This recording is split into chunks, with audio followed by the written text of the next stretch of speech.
Really? I know. Yeah. Oh, wow, wow, wow. Look how my face look. There I look different. Ain't I look different? I look different. You know my face is dry. My face is dry and I put on a little bit of um grease on my face. Everybody has no come and like I share because I know I've been sitting. I know you guys been sitting and waiting and all of that. Share, everybody share and all of that. Because you know, sir, we have a lot to discuss today. A lot. So much to discuss today and all of that. So you know, so the boy Dr. Love and so forth. Hopefully everybody out there is safe. It is Sunday. It is 3:24 on a Sunday afternoon. And so much going on in Jamaica, so much going on around the world. We still have COVID that have been taking over the world and so forth. And so we will be discussing that today and all of that. You know, so we have to change up my voice. When you talk to big people and you talk to big leaders, you're talking to big leaders. I mean, a big, Sean, leave me alone. You're in a big league, you know, when you talk to big leaders. So everybody share. You have to change up and speak properly when you're going to talk to big leaders, right? So today, I will be talking to Dr. Morais Guy, right? Health and wellness, right? From the People's National Party and business, right? So I have to sound professional today. I can't sound like a boogie yaga like before. But there's so much question. There's so much question and so much things out there that need to be answered and all of that. And of course, there's a lot of people that are watching from the other side, you know, that's watching me and so forth. We understand that COVID is at 463 now in Jamaica. The numbers are rising day by day, right? And I think we're at the death rate of 8, right? We don't have that much recovery. We have a lot of cases. And not only that, we still have a lot of people that life is at risk, right? So we'll be talking about that today, right? Asking some question about the condition of the country, where the country is right now, and what could have done better. How can we move forward from this? We have lost a lot of people. We have also lost a young lady because people just think that she have a virus. You know, people assume that she have a virus. We have the health minister who's the health minister that's a whole nother different story. Then you have the prime minister. That's a whole different other story, right? You have people who are dying for hunger, people out there who don't have any food to eat. You know what I mean? People out there who are suffering don't know what will be the next step of their life. And it's like nobody care. Right? Nobody care about the people. This have nothing to do with politics, whether you're Labour right or whether you're PNP. The well-being of the people are very important, and we should the government, the leader should look out for the well-being of the citizens of Jamaica, and also the citizens of Jamaica also should look out for themselves. They can't do it by themselves, you can't do it by yourself, but there's a lot of things, there's a lot of lies that have been told in between that got you confused. You know, there's a lot of Jamaicans that got stranded overseas that want to be home and cannot be home. While some people have privilege, some people don't. Family members that have been stranded overseas cannot get to enter the country in peace. But then you have another set of people, private jets, that are, you know what I mean, landed in Jamaica without nobody care. You know what I mean? So there's so much things going on, and whatever they tell you is whatever you're going to believe, but you all also have to know the truth. You know what I mean? You don't need no one that's lying to you and tell you something that don't go like that. You understand? So that's what's going on in Jamaica and so forth. The restriction for St. Catherine, I understand, have been lifted, which should have never happened in the first place. I don't get the concept of that. Still can't figure how that happened. But it have happened. I call things like those bad decisions. And are we looking out for the citizens of Jamaica, the best interest of them? Are we looking, you know what I mean? Looking out for ourselves or our family. Some family may have it and some family member don't have it. But the one that don't have it and so forth, how do we provide for them? How do we go from here? Like, people cannot work, they can't go to work, there's bills piling up. Our good plans are not in place. You know what I mean? It's like yesterday I was in Long Island yesterday. Let me tell you something. People are so disrespectful against each other, especially disrespectful against the elders. It's like if you stand behind somebody and you're too close to them, it becomes a problem. It's like they want to fight. They don't care who you are, what age you are. People are using words to you. I mean, the person was using a word to me because they use a word to me, you know what happened. But I was in a store yesterday and a old guy came in and he came in to buy his picket and another guy was in front of him. And he was even that close and the guy turned to him and said, "Oh, get back, go over there." You know what I mean? And I'm saying to myself that how could somebody be so disrespectful to somebody, especially a elder? And it's not the first I see it where people have been very disrespectful. It's like a time where it's supposed to be a love where everybody join together becomes a time where people are like cats and dogs. The way people treat each other is not good. Right? People become more worse than what they was before. No respect. It's like nobody's looking out for anybody. If somebody sees somebody over there on the ground, you know what I mean, laying up, it's like nobody ever want to go over there and help them. People just assuming that everybody got the virus. But what about people who are getting sick before this virus? You know what I mean? I don't get none of that. It is so worse, and what it does is like all of us have been divided so far away from each other. It's like there's no love. There's no love and no respect. So the question is, do we will ever get back any love where we have a unity, where people respect each other, you know, people embrace each other? Would we ever get back where we could shake hands and hug, you know, tell each other that we respect them and care for them? Or everything have been divided that we're going to be like that? You know what I mean? And it's all over, it's not only one place. People are fighting for food. I mean, if there's five soda, one person will come and push you out of the way to get the 5 soda. And they're not going to drink the 5 soda. But you take the 5 soda. What about other people that are there that trying to get one? Cannot even get one. People are selfish. You know what I mean? And this is the time you understand that in disaster like this is how unite people is and how love people get with each other and, you know, things like that. You realize who your family member, you realize who the people around you, who they really are in a time like this. A lot of relationships have ended already, going to be ended. A lot of marriage will be going in divorce court as this over. There's so much things. Husband cannot take the wife cannot take the husband. Everybody's frustrated. And it should not have been a situation like that where everybody get frustrated. We all should live in love. We all should embrace each other. You know what I mean? But at the end of the day, we still have to live.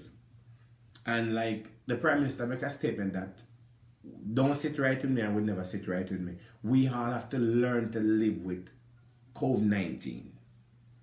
We don't have to learn to live with it. We can prevent a lot of things. But if you tell us that we have to learn to live with it, no, I look into it as an outsider, like you gave up on us. You gave up on the citizen. So we have no choice but to live with that situation. It shouldn't have to be like that. So, you know, that's what's going on. So today I was talking to Dr. Morai's Gray, Health and Wellness of the People's National Party, about what's going on in Jamaica, how's the COVID, and what is it like in his parish, and overall how you think the government are dealing with the situation. So we gonna make that call now, because you know time is money and money is time. Yeah, put that advice. Yeah. So see if I can make that call.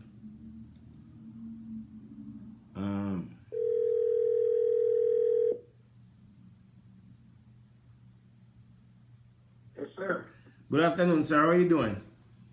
Not too bad at all. How are you? I'm doing good in this COVID time.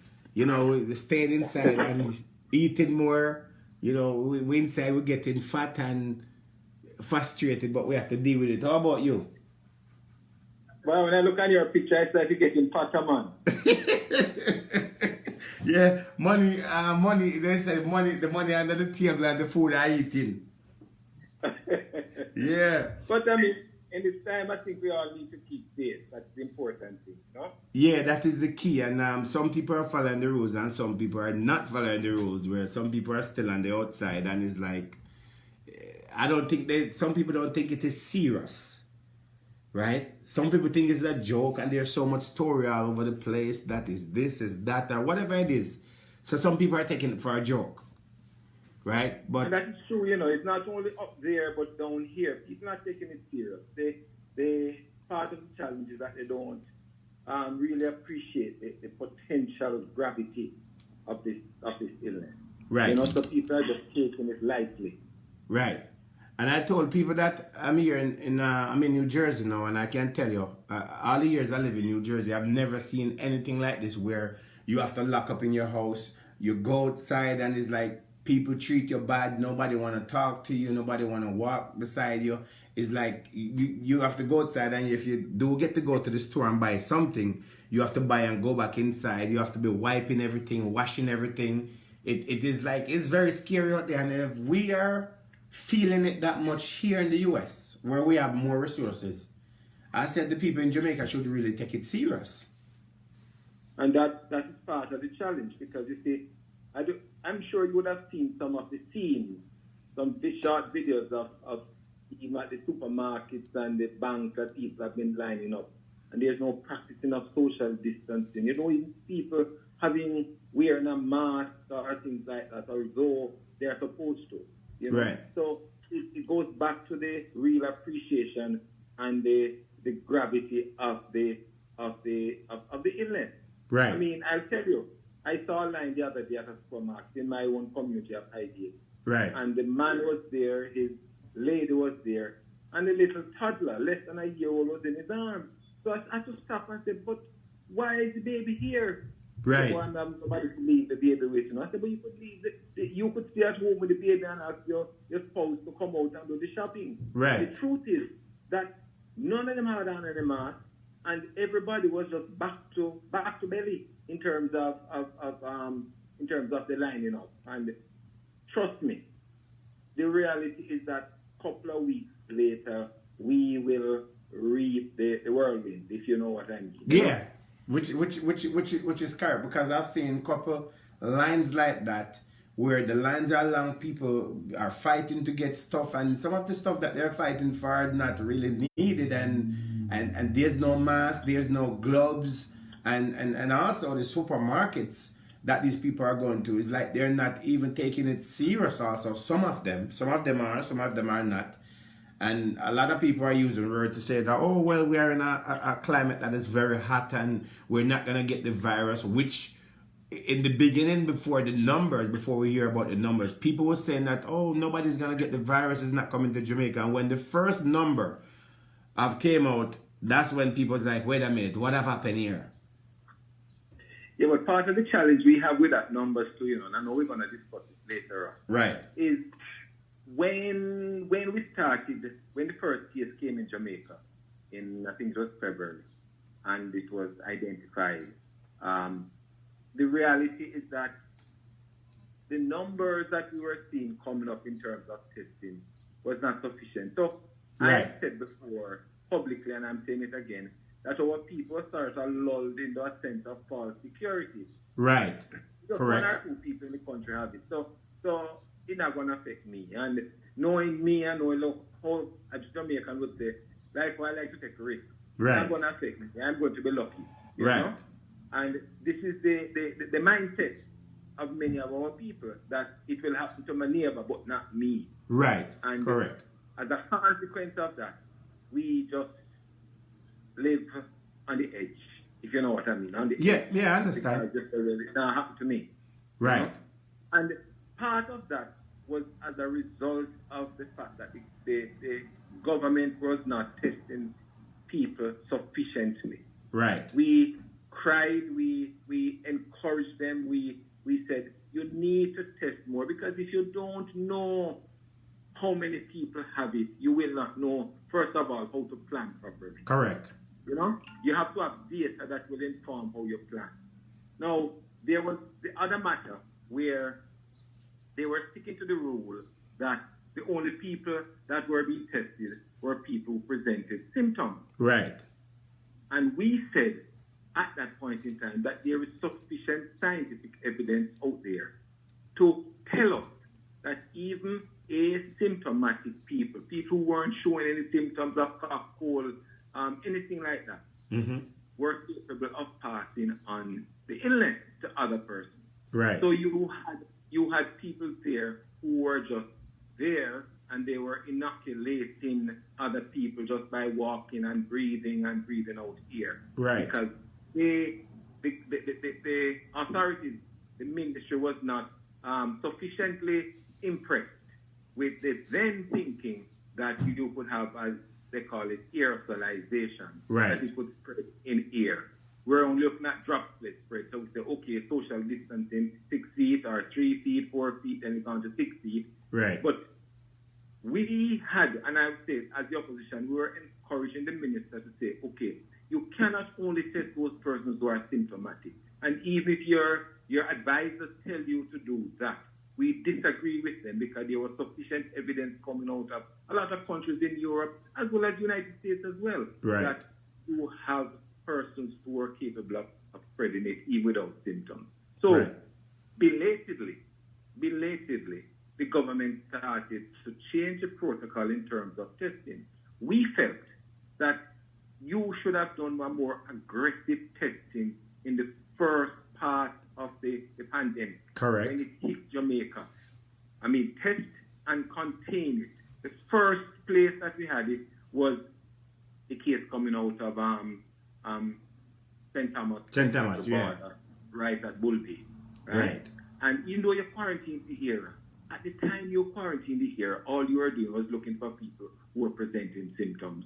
No, the experience, and they say, hindsight is always a good 20/20 vision. Right. The experience was that some people from that St. Thomas who went to that funeral in St. Thomas, Right. that the first person who was tested positive in Jamaica coming out of the UK, some people didn't have any symptoms. They went to the funeral, but they came back to Kingston, and then we found that some of them were tested positive. Right. You know? So they didn't have to wait until the symptoms started coming up.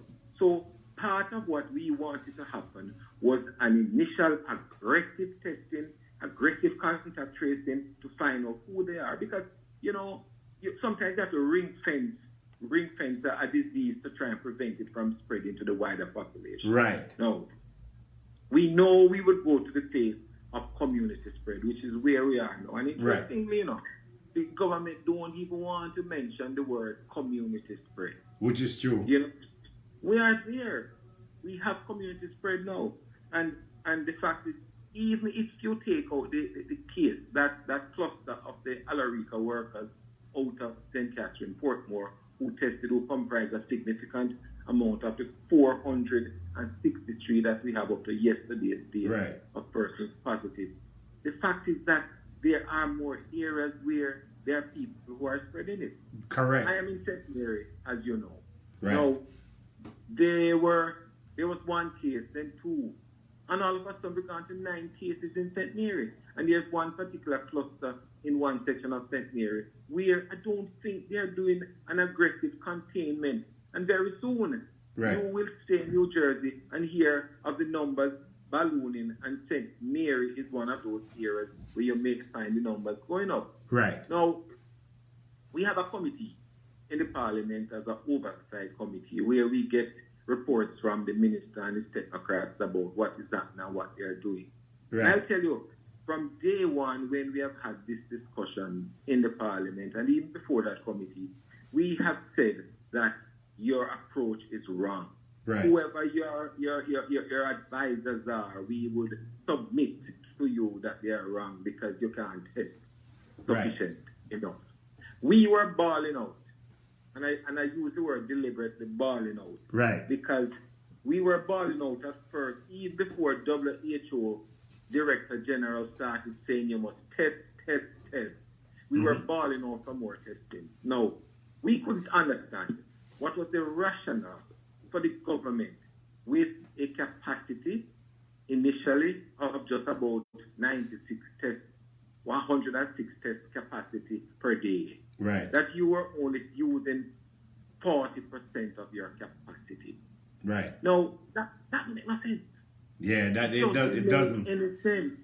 No, I would be comforted, as I told the minister in the Parliament the other day, that you max out your testing and say, boy, we're in a situation now where we can't test no more, but we have tested all that we can test. That's one.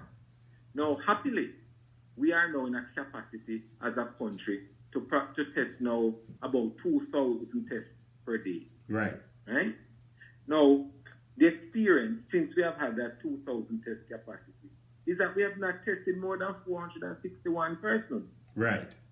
So we're still now 25% of our capacity. And there are people who are awaiting results for as long as 7 to 10 days. That is correct. Now, I've seen that. I would think, a lady called me from St. Thomas who's quarantined in the hospital, isolated in the hospital. And she has been waiting from last week, Tuesday. Not Tuesday, yes. Not Tuesday of this week, sorry. Right. Because we're in a new week now. Right. Tuesday of the week before. Right. When her test was done to try and determine after 14 days whether she had been negative, because you need 2 negative tests before you can be discharged. Right. That test was not there. And then Friday of just a couple of days ago, she was tested again. And no, I'm mixing it up. The previous Friday and then the following Tuesday, and both results are not back yet. So she's looking at about another 10 days and waiting, the results are not there. But yet, we are only using 20 to 25% of our capacity. Right. Now, I have a theory, and the minister doesn't necessarily agree with me. And the Prime Minister, I spoke to him in the Parliament the other night and told him that my theory is that the country, the minister, the government was trying to stick to this 9 to 10 day doubling curve. Right. Which would be a good curve in terms of how you do it. So you have 2 ways to find that curve. One is either you don't test enough persons, so you say, okay, these are the numbers you're getting. Or 2, if you test or if you collect the samples, you don't release the results as expeditiously as they come in. So you give the numbers in a sort of dribble. Right. Right, each correct. day, and then you conform to that graph. Not of us, so it can't work, so, right? Right. So let people know. There's one thing about human nature, and we Jamaicans more. Despite what some people may say, when you tell us the truth from day one, you either vexed with it, or you don't agree with you. But at the end of the day, the truth is, which is what will always come to the top. Which is correct. And you know what? Not only, what I was looking at too. I'm trying to figure out, is it that that they know the truth, but when I look at most of the press conference as the outsiders, a lot of the press conference don't really make too much of a sense, because you're bringing the same information that was given a week before or 2 weeks before, and the testing, we're not doing enough testing. If you look at the recovery, right? The enough recovery, I thought would have more recovery than that. And at first, I remember when the number was at 63, I believe. I figured they would have it under control, which, as you said before, they never deal with this thing aggressive as it should have been. As a small country of Jamaica, that is more easier to handle. What I think that they should have done is move to this aggressively, put a stop to a lot of things, but people was available to be moving around and have the virus, don't know, and spread it to community of community. And at the same time and so forth, you closed down Bull Bay, but what about the rest of parishes that people leaving from Bull Bay going to different parishes and so forth? And I was not even thinking about St. Catherine with this high number that it is. But in the midst of this high number and so forth, and I'm saying that, okay, so we're at 100. And then I'm like, okay, then it go to 150. Then the number keep going up day by day. And the fact that the number is going up day by day, and then there's a curfew. And I'm saying, okay, there's a curfew, but what about the rest of parishes? And then while the curfew is in, the numbers are still rising day by day, same way. And they're stopping people coming to the country as citizens of Jamaica that live there. And while they're stopping them, other people, private jets and all those, are still landing same way, still coming to the country. They're not following protocol and so forth. And now we're at a thing where the numbers are so high. And even a simple thing as the little young lady that passed away the other day is like everybody's think that because if you cough, you have the virus. And what happened to that young lady the other day, they assume that she have a problem, that she possibly have the virus, which quote to quote they said that's not what it is at the end and so forth. So where we at right now is that no St. Catherine have been opened back. What about the rest of the country? And like, what you think? I mean, for me, I mean, you're not gonna say it. I could say it, right? This is from me. The numbers that we're seeing, the numbers are higher than that. In the way I look at it, these numbers are not correct. They're not correct numbers, right? We had four. No, but I don't think I will disagree with you. Right. The numbers don't reflect a proportion of the people who are infected. Right. Had we followed the aggressive testing from day one, like countries like Trinidad and Barbados, who are, I mean, Trinidad richer than us, Barbados smaller than us. Right. Both of them smaller than us in terms of population. But had we done an aggressive testing that they had done from day one, then probably what we'll be seeing now is a situation where our numbers are leveling off instead of rising every day. Correct. Right? So it is not that I agree with you that it is not that it's not out there. It is out there. The numbers are there. There are many asymptomatic persons out there who are positive. But right. simply because we're not testing enough, we will not find the correct data. We will not get the correct data. And this is the tragedy of what has happened so far in terms of the government testing. I mean, they claim that they have senior advisors, senior epidemiologists. I don't doubt that. But right. guess what? We are dealing with a new disease, and sometimes you have to think outside the box.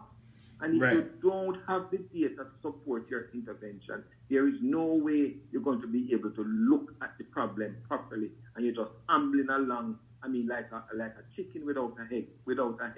You know, right. when you're down at Jamaica and your grand used to chop off the roots ahead. Right. And if you make it get it from under that pot, or the zinc pan, so when you're in trouble because you're not on the dinner. Gone. Right? Which is true. It's like they're just moving around without any head. Right. And then not only that, there's something that I saw something happen. I don't know what you take on this, but I remember a couple weeks back, there was a press conference where the Prime Minister and the Health Minister have said that people that came into the country at this particular time need to identify themselves. And I'm saying to myself, if you have immigration and you have an airport that run right and have the right people there, everyone that come into the airport, I understand that people come into the country and they may put down the wrong information.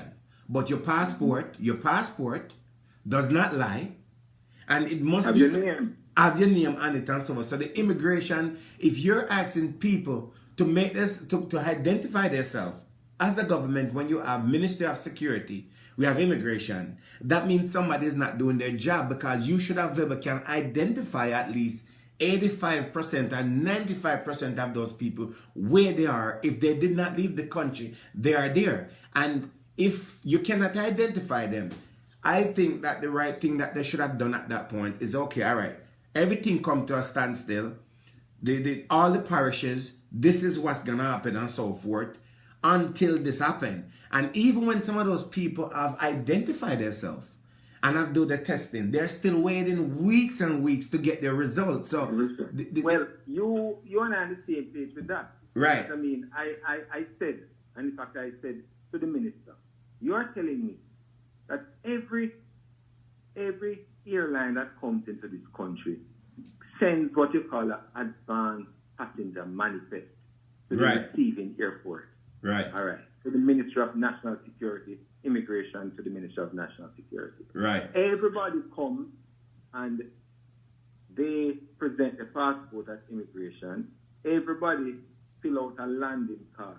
Right. And then you leave that with customs, whether you have anything to declare or not to declare. Right. Now, you are telling me that 6,000 people come, right? Right. 1,000 went back, for example. There are 5,000 persons. And you make it look like it's rocket science to find those persons, because, and then when you can't find them, you are appealing to people to come forward. This is monk business. You know? You could have put together a little force, a task force, to interrogate those records you have at immigration, at customs, and find these people who you're looking for. Right. You shouldn't wait 2 weeks to have them coming forward and self-presenting. And secondly, the point you made about having testing them and then waiting another 10 to 14 days for the testing is ridiculous. Right. Because you don't know. All right. Say you are one of those. Right. You didn't report. They finally find you after 2 weeks. Right. Cool? Right. They test you. And you are told to, okay, quarantine yourself at your home. And then 10 days later, 8 days later, 9 or 10 days later, you get the results. Right. The reality is that before you presented yourself to the authorities, you have 14 days or 10 days of free movement around the place. You're going to look for your girlfriend, you're going to look for your auntie and your granny, and everybody like that. And say your result came back positive. Right. It means that you would have infected your girlfriend, your auntie, your friend, and all the friends that come around the community. So, if you want to contain the thing, you can't have this little lethargic approach to it. You have to be aggressive. Find these people. You have to use whatever methodologies you have. Whether it is something scientific, whether it is technology, right? Whether it's manpower, right? If it means that you have to get the police or the army inside to look for the people physically, then you do that. And you get them right away. And you get the results right away. Right. Or in a short period of 24, 48 hours. Which is true. And as a matter of fact, while we're on that topic, before I go to what I was going to answer, is that even if you put the wrong information when you arrive in Jamaica, the information that you get from the United States of America, wherever you're coming from, should be correct, because there's a passport. And most people, it may sound funny to some people, but most people always put the correct information on this side versus on that side. And all that information have to be given to the Minister of Security, that they have all the information. So even if somebody lie on the paper and so forth, there's no way you could tell me that you have a government that is in power, and you to tell me that so much people have disappeared under your time, under your belt, over 5,000 people, and you cannot locate none of those people. And as you said before that, right, if I infected my girlfriend, my mother, my sister, my kids, my friends, I could infected over 10 people, right? And once I infected those 10 people, then those 10 people are infected others and don't even know that there is a situation. That is the point that I'm making, right? And I mean, you said something important. So even if of that 5,000, right, you had, say, 5%, which is even a high number, of that 5,000 not putting the correct address that they're going in Jamaica. Right. That is 250 people. So you have 4,750 who you probably will be able to locate in a short period of time. Right. Right? But at the end of a long period of time, you had about 1,000 people that couldn't find it. Correct. And I don't know. That is wrong.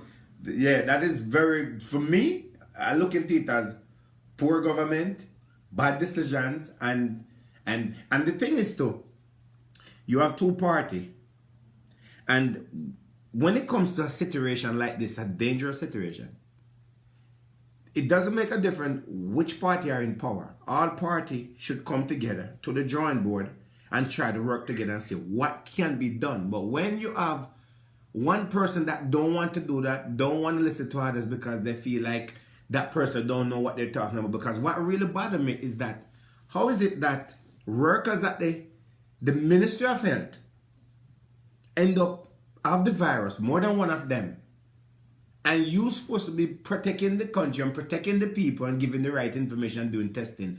How is that? I mean, I'm not saying, oh, is it possible? But to me, there's something wrong with that. And not only that, the last curfew that was, the curfew that was given for St. Catherine, when the curfew was given, I said to myself, if you're going to give out a curfew, you don't just get up in the middle of the day and say, well, there's a curfew for tomorrow. I would have called the curfew immediately at that minute, because when you call the curfew, people have so much time that they could have end up get out of Portmore and go to wherever they want to go to. So therefore, whoever have the virus that maybe don't know or know, they leave Portmore. You give them enough time for them to leave where they was. So now you have a widespread because you did not do the right stuff that you should have done. Right? Like, I think it was a bad move. I don't know what you think about that. About that situation.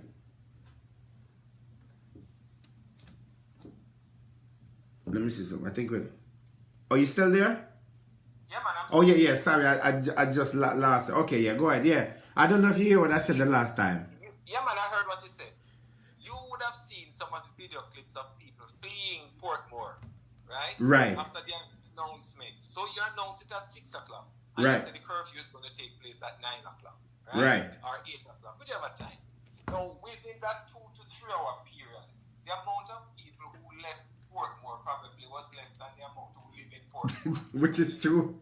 You know? Right? But the thing is, these people went all over, and then guess what you have to be doing now? Is asking people by public address, by public information, in the newspaper, through the hotline, you send up a thing through the police door.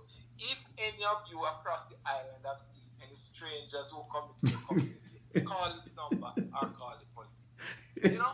Now, you do something. And sometimes you wonder if common sense is there. And well, Right. my granny would say common sense or common, you know. But Right. you have to think about something first. You can't just jump and say, right? Right. You're going to have a curfew, fine. But the time that you're going to have a curfew, if you want to be effective, you say, I'm going to have a curfew. It starts now. Right. Right? Just like how you're having a state of emergency. The police and the soldiers are already at the checkpoints in the parish or wherever you're having it. The first one in Montego Bay. And when we hear, say, at 5 o'clock this morning, a curfew was declared. Right. It's 8 o'clock we hear this, but it was done from 5 a.m. Which is true. How you should do something like that if you want to contain it. That's the same thing I was saying, that at that like when I saw it, I said to someone, I said, listen, the first thing should have taken place. The minute you're going to announce that curfew, this police and soldiers should have been en route already. People should be wondering what's going on. And when you announce it, at that point, you will have more control over it. And now it is so much out of control that I think is like, and then the Prime Minister make a statement saying that we have to learn pretty much to live with COVID. And I'm like, what kind of statement is that? If we did be aggressive in the beginning, would we hear in that word that we have to learn to live with it? So therefore, whatever you're saying, that whatever happened with COVID right now, it have to be what it is, and we can't change it and so forth, which we're not doing enough testing. And then At the same time, there's a statement that was made that they said that if you want to return back to Jamaica, I don't want to make the, and if I'm wrong, you can correct me. People pretty much have to pay for their own quarantine, right? That's your own expense, so they're not taking none of the responsibility. Then pretty much they will find you a place, but you have to finance. Let me say something. Firstly, I am going to attempt to be kind to the Prime Minister when Right. they say we're going to have to live with COVID, because from a medical standpoint, that's the reality of it. Right. Even had we contained it, the fact is that we still have to practice the social measures that is going to prevent it spread. Right. And it's a way of life that is going to go forward. Right. But the other point you raised, Mm-hmm. which has to do with the I'm thinking of so many things now. What was the other point you went on to? I was talking about the soldiers and police. That part. No, man, further on. I actually lose it. It was There's so many things. Yeah. There's so many things that we're talking about. But it's it was so. I was talking about St. Catherine. I don't even remember which part it was, to be honest with you. Sorry about that. It's. Oh, yes, no, the point you're talking about was paying for the quarantine. Oh yes, paying for the quarantine. Yeah. No, what they ask you in terms of the publication from the government is that you are to pay $20 per day for food.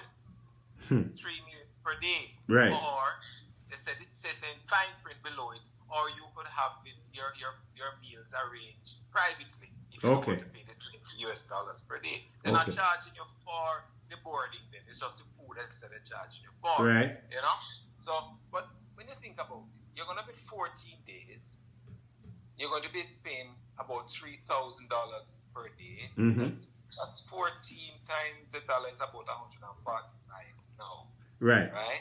So you're looking at 2,900. Roll it off to $3,000 a day for 14 days. That's $42,000. Right. Now, first, what is happening now is that any Jamaican who wants to come home have to pay for a ticket which is at a higher price now than they would normally Correct. be when traveling goes on.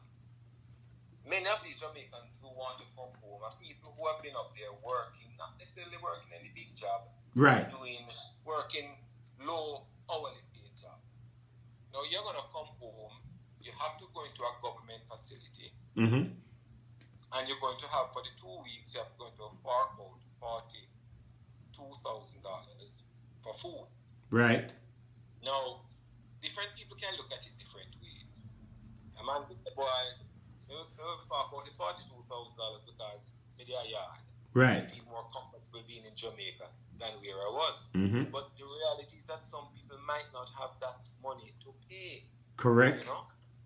Because okay, if they're up there working, they are sending money through Western Union coming down there. And I mentioned Western Union because every day I pass the store going It's long. The line is to my office and see the line snaking around the trees Right. in the rural part here of Highgate. Right? Right. In Portmore is the same thing. Now they send money to their relatives or their children in Jamaica here, the married children and the is the remittance kids now. Right.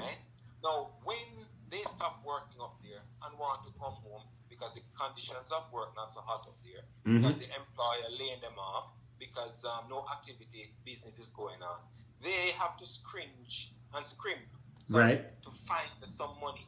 So when you come to Jamaica and say, okay, I'm going to isolate you for 14 days, and you have to fork out $42,000, which is about Almost what, 50? right, whatever, right? The Right. reality is that every little cent matters to these people. Which is true. So you can look at it either this way or the other way, but that additional expense is being asked of the people to buy their own food and so. Right. So that's another layer of expense on an already burdened family setup. And what about the teenagers? I mean, you have a lot of students that are here that maybe just visit, don't have the money. And what about the ones that maybe don't have a strong family or have a good relationship with their family? What do they do Yeah. in a situation like that? Well, I would expect and I would think that any sensible government would come to them right minds that in circumstances such as that, we have to care for our Jamaicans. If I don't have the money to pay that $20 a day, you are not to allow me as a citizen to starve in your own facility. So Correct. you provide the food. There are many students too that are around in the Caribbean. Right. 26 students have been in contact with me from Guyana who want to come home. There are students in Barbados who want to come home. Right. There are students in Trinidad who want to come home, and there are many abroad who want to come home, just like the ship workers, Right. just like those who work on the cruise ships, Yeah. who want to come home, right? And the government is saying now, I can only take you in on a phase-by-phase basis, Right. because I do not have enough sufficient quarantine facility to take the thousands of Jamaicans who want to come home. Right. The reality of our society is that we have a lot of Jamaicans who work, hustle, you name it, for a Right. better life. They go abroad where there are some instances greater opportunities for them to earn a buck, to earn a money. The exchange rate allow them to have a little better money here in Jamaica, where the cost of living is not as bad.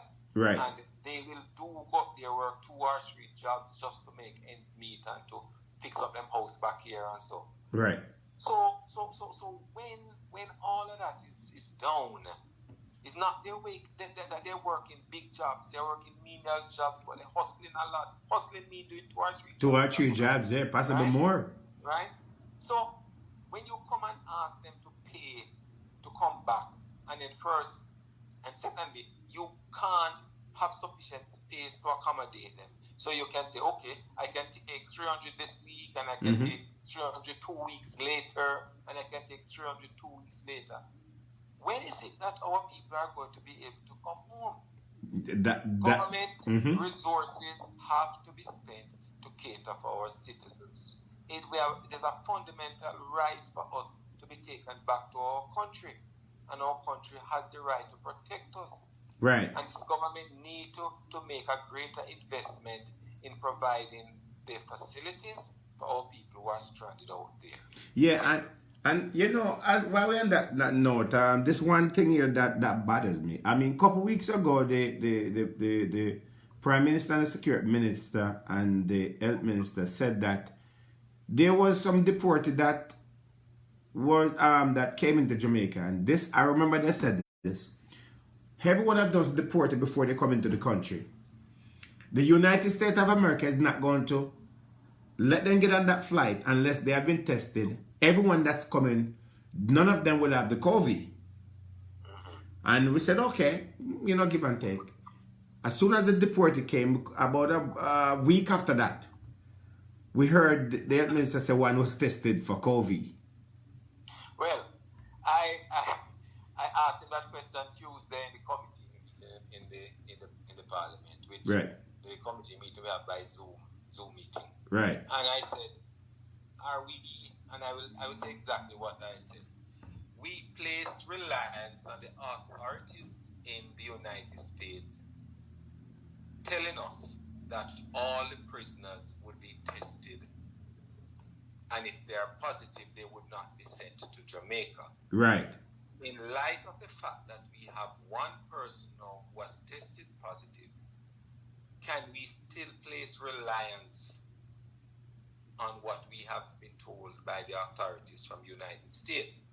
Correct. We know, I asked that question, but I know as well that you can test negative today, and if you still have the disease but don't test negative today, and there are 2 or 3 later, you may test positive. Right. So I know that it is entirely possible for those persons who might have tested negative up there and come down here to test positive.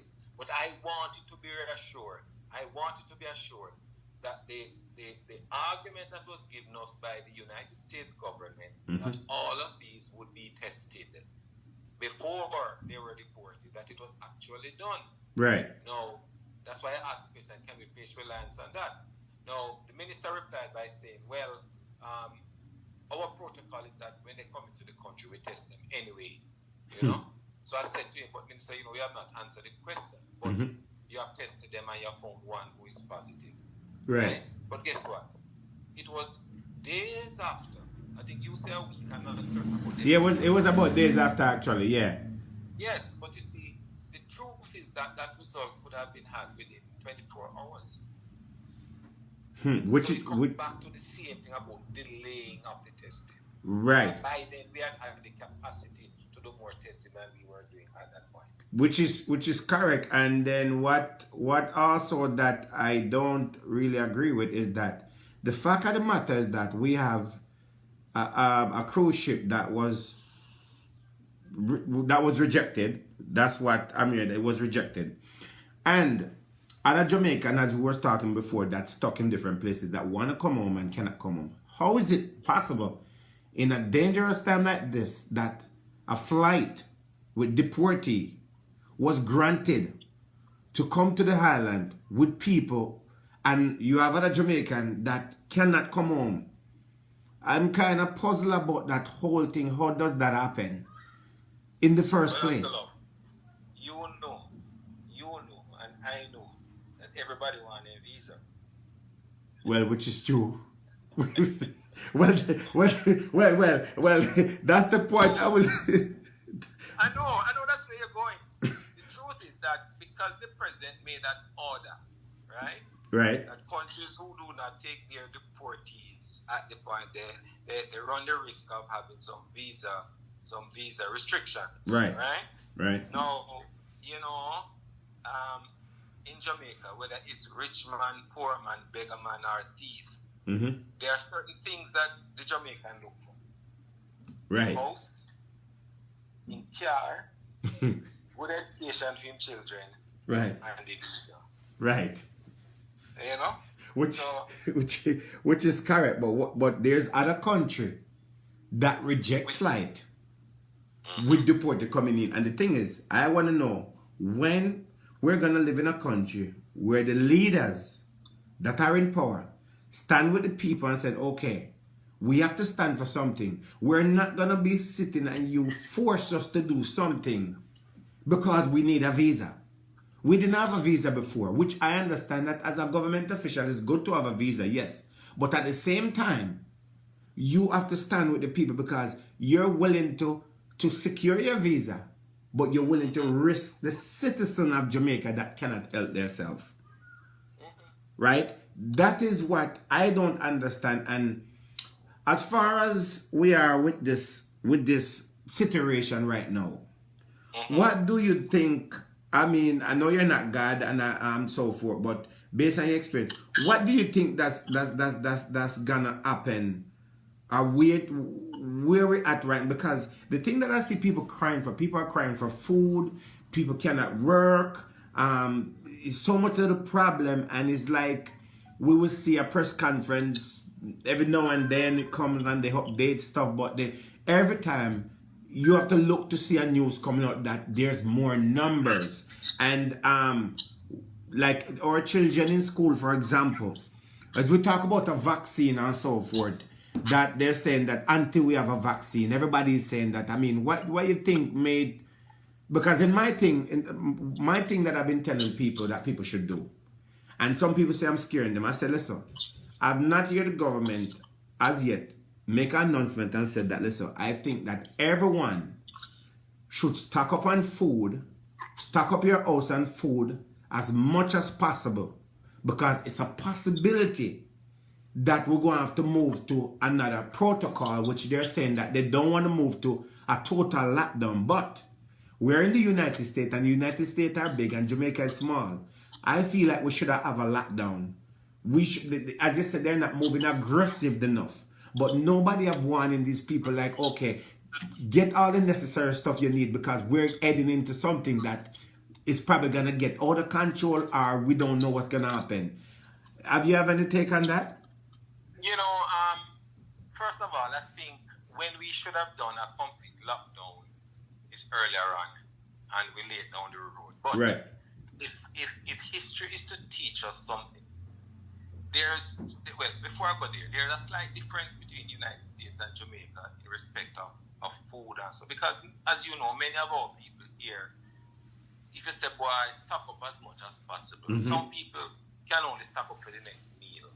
Because we live sometimes hand to mouth and some people live meal to meal. Because man hustle them do some work and, you know, the garden, go do a little garden today and that is what's going to buy for tonight and tomorrow morning. Right. So we have to recognize the idiosyncrasies in Jamaica, and that's the reality here. Right. But the thing is that and I'm going back to the history now, when they had the Spanish flu in America in 1918, 1919, what happened is that St. Louis locked down, Philadelphia didn't, as two cities comparing.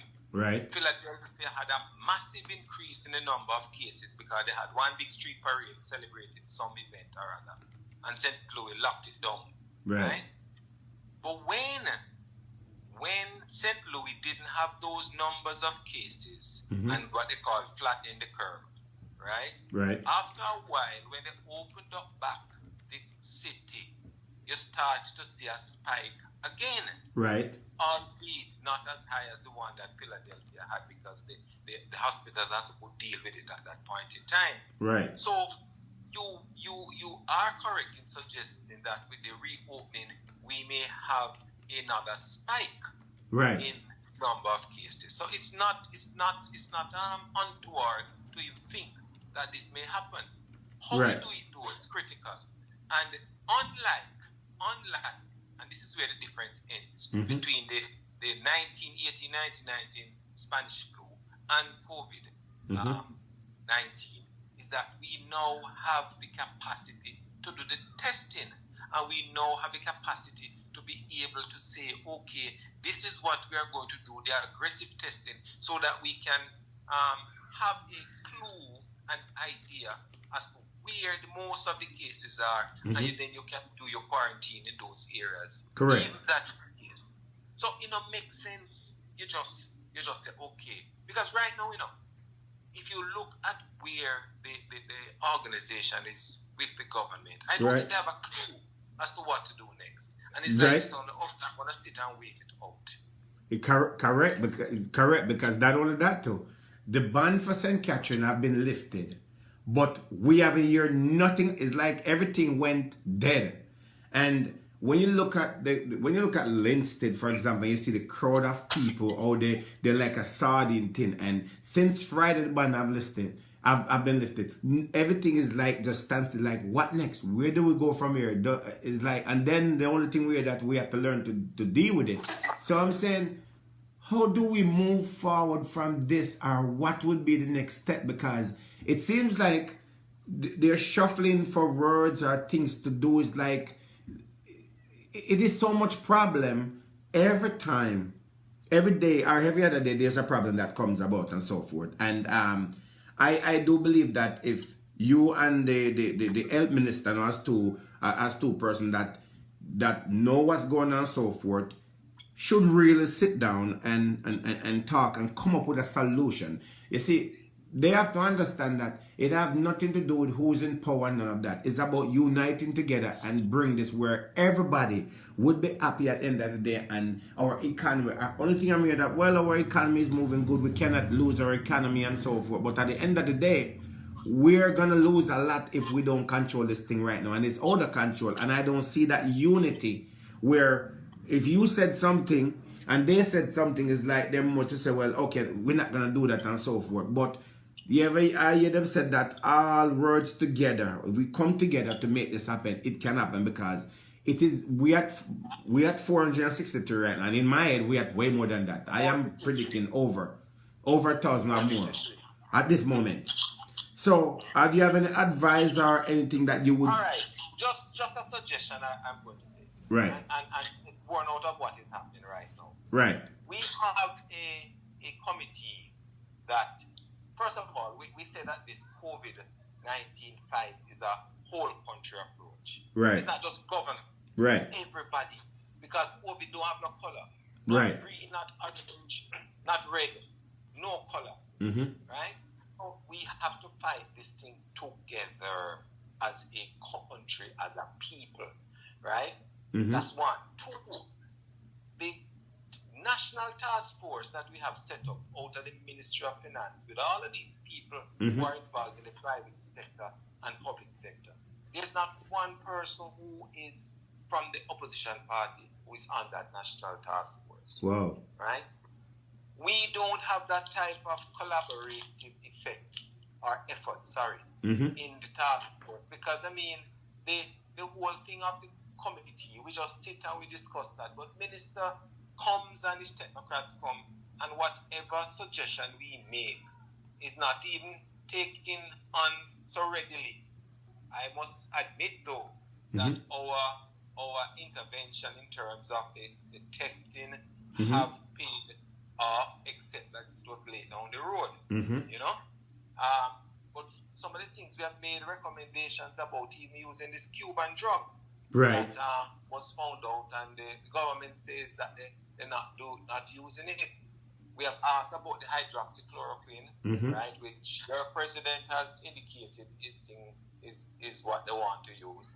I mean, even to do a study at the university to see whether it is useful. Our chief medical officer said that her scientific advisors have advised that it has no use and has no place right now. So, you mean, it's like every time you make a suggestion, you meet a barrier. It's like you meet that Mexican wall that is being built. You know? Like that. Which is true. Do you think that at this point, you think we'll be out for like a next couple months, or what's? I mean, I know you can't put a timeline, but based on what you see that's going on and so forth, how long do you think that we're probably gonna be under? Well, it's hard to say, but what I know is that the whole complexion of social life and economic life in this country will change, has changed from effect and will change. How soon we have if we can have a normalization of life again, as we knew before COVID, I don't know. I mean, Jamaica economically is not as sound as many other countries. Right. The finance minister has made $10 or $11 billion for social intervention and grants for people. That is not enough. That is a minuscule compared to the that is so true. Country. Right. You know.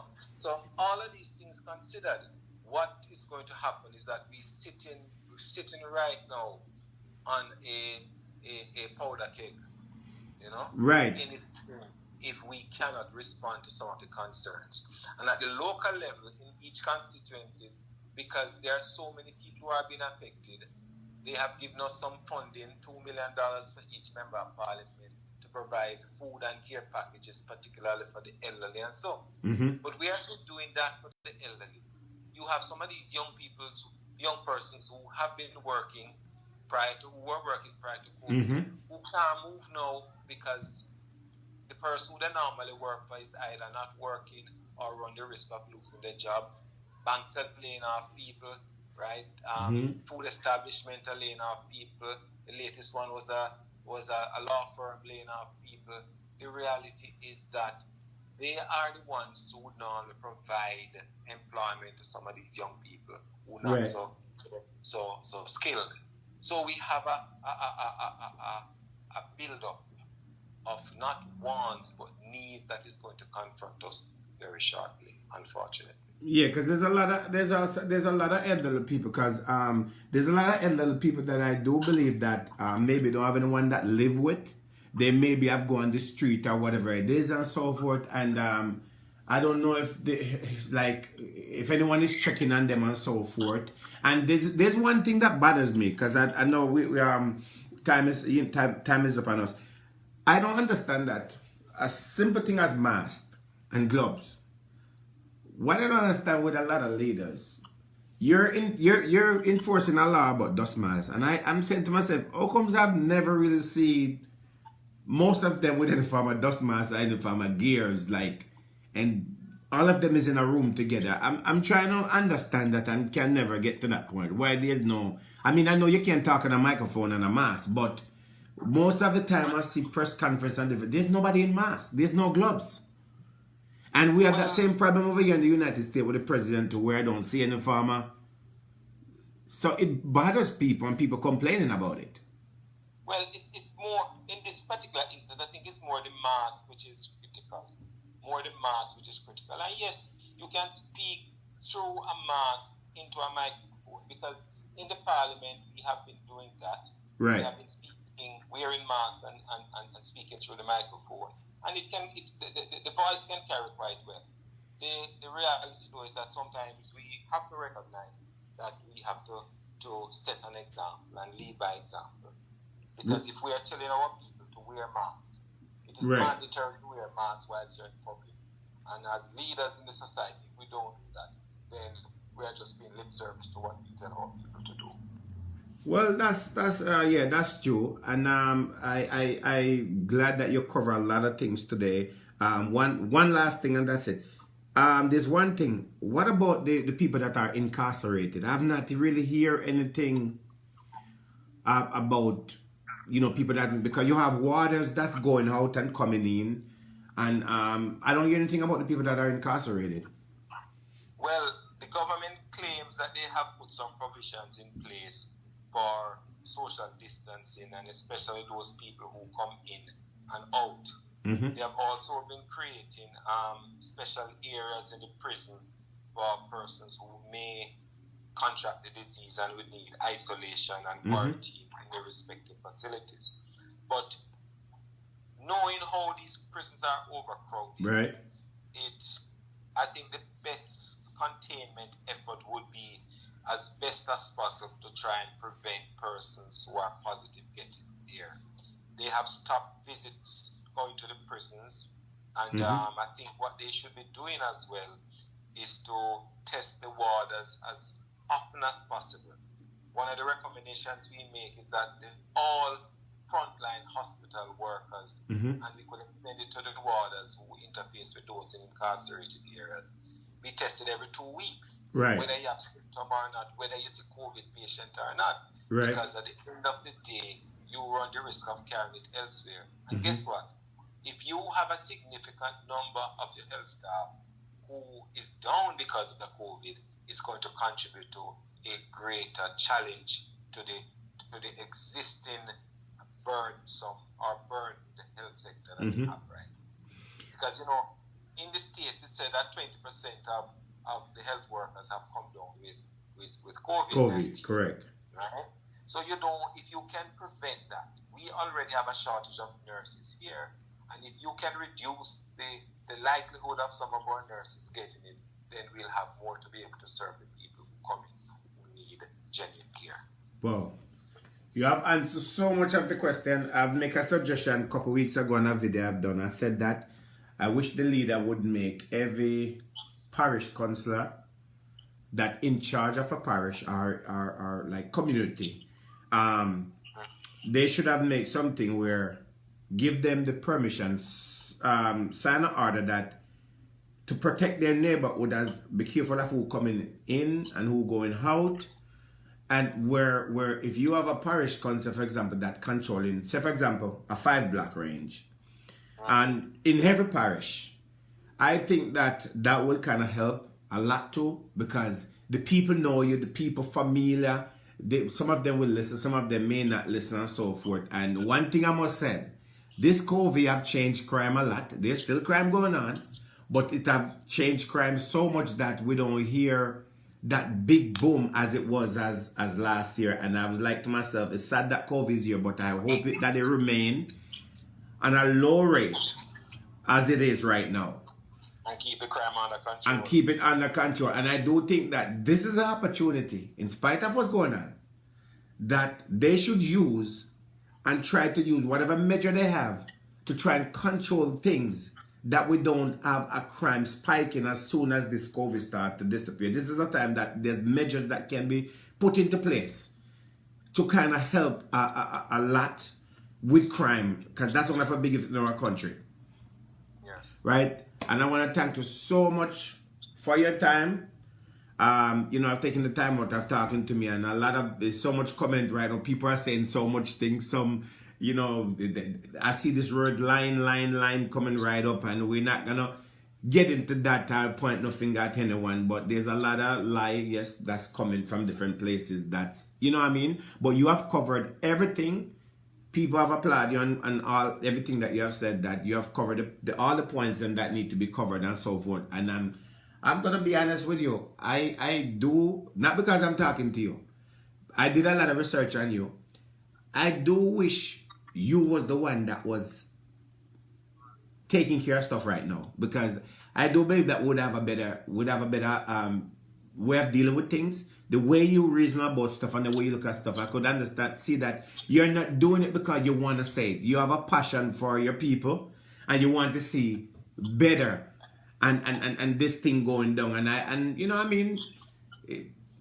Respect, man. It's gonna happen and so forth, and continue to spread the word with them, continue to pound on them, let them know what it is, because the public is talking.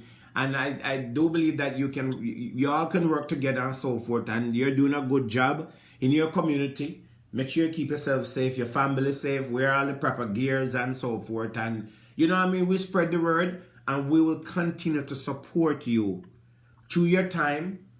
And no matter what it is, we are here. My program is here, and my door is open to you at any time.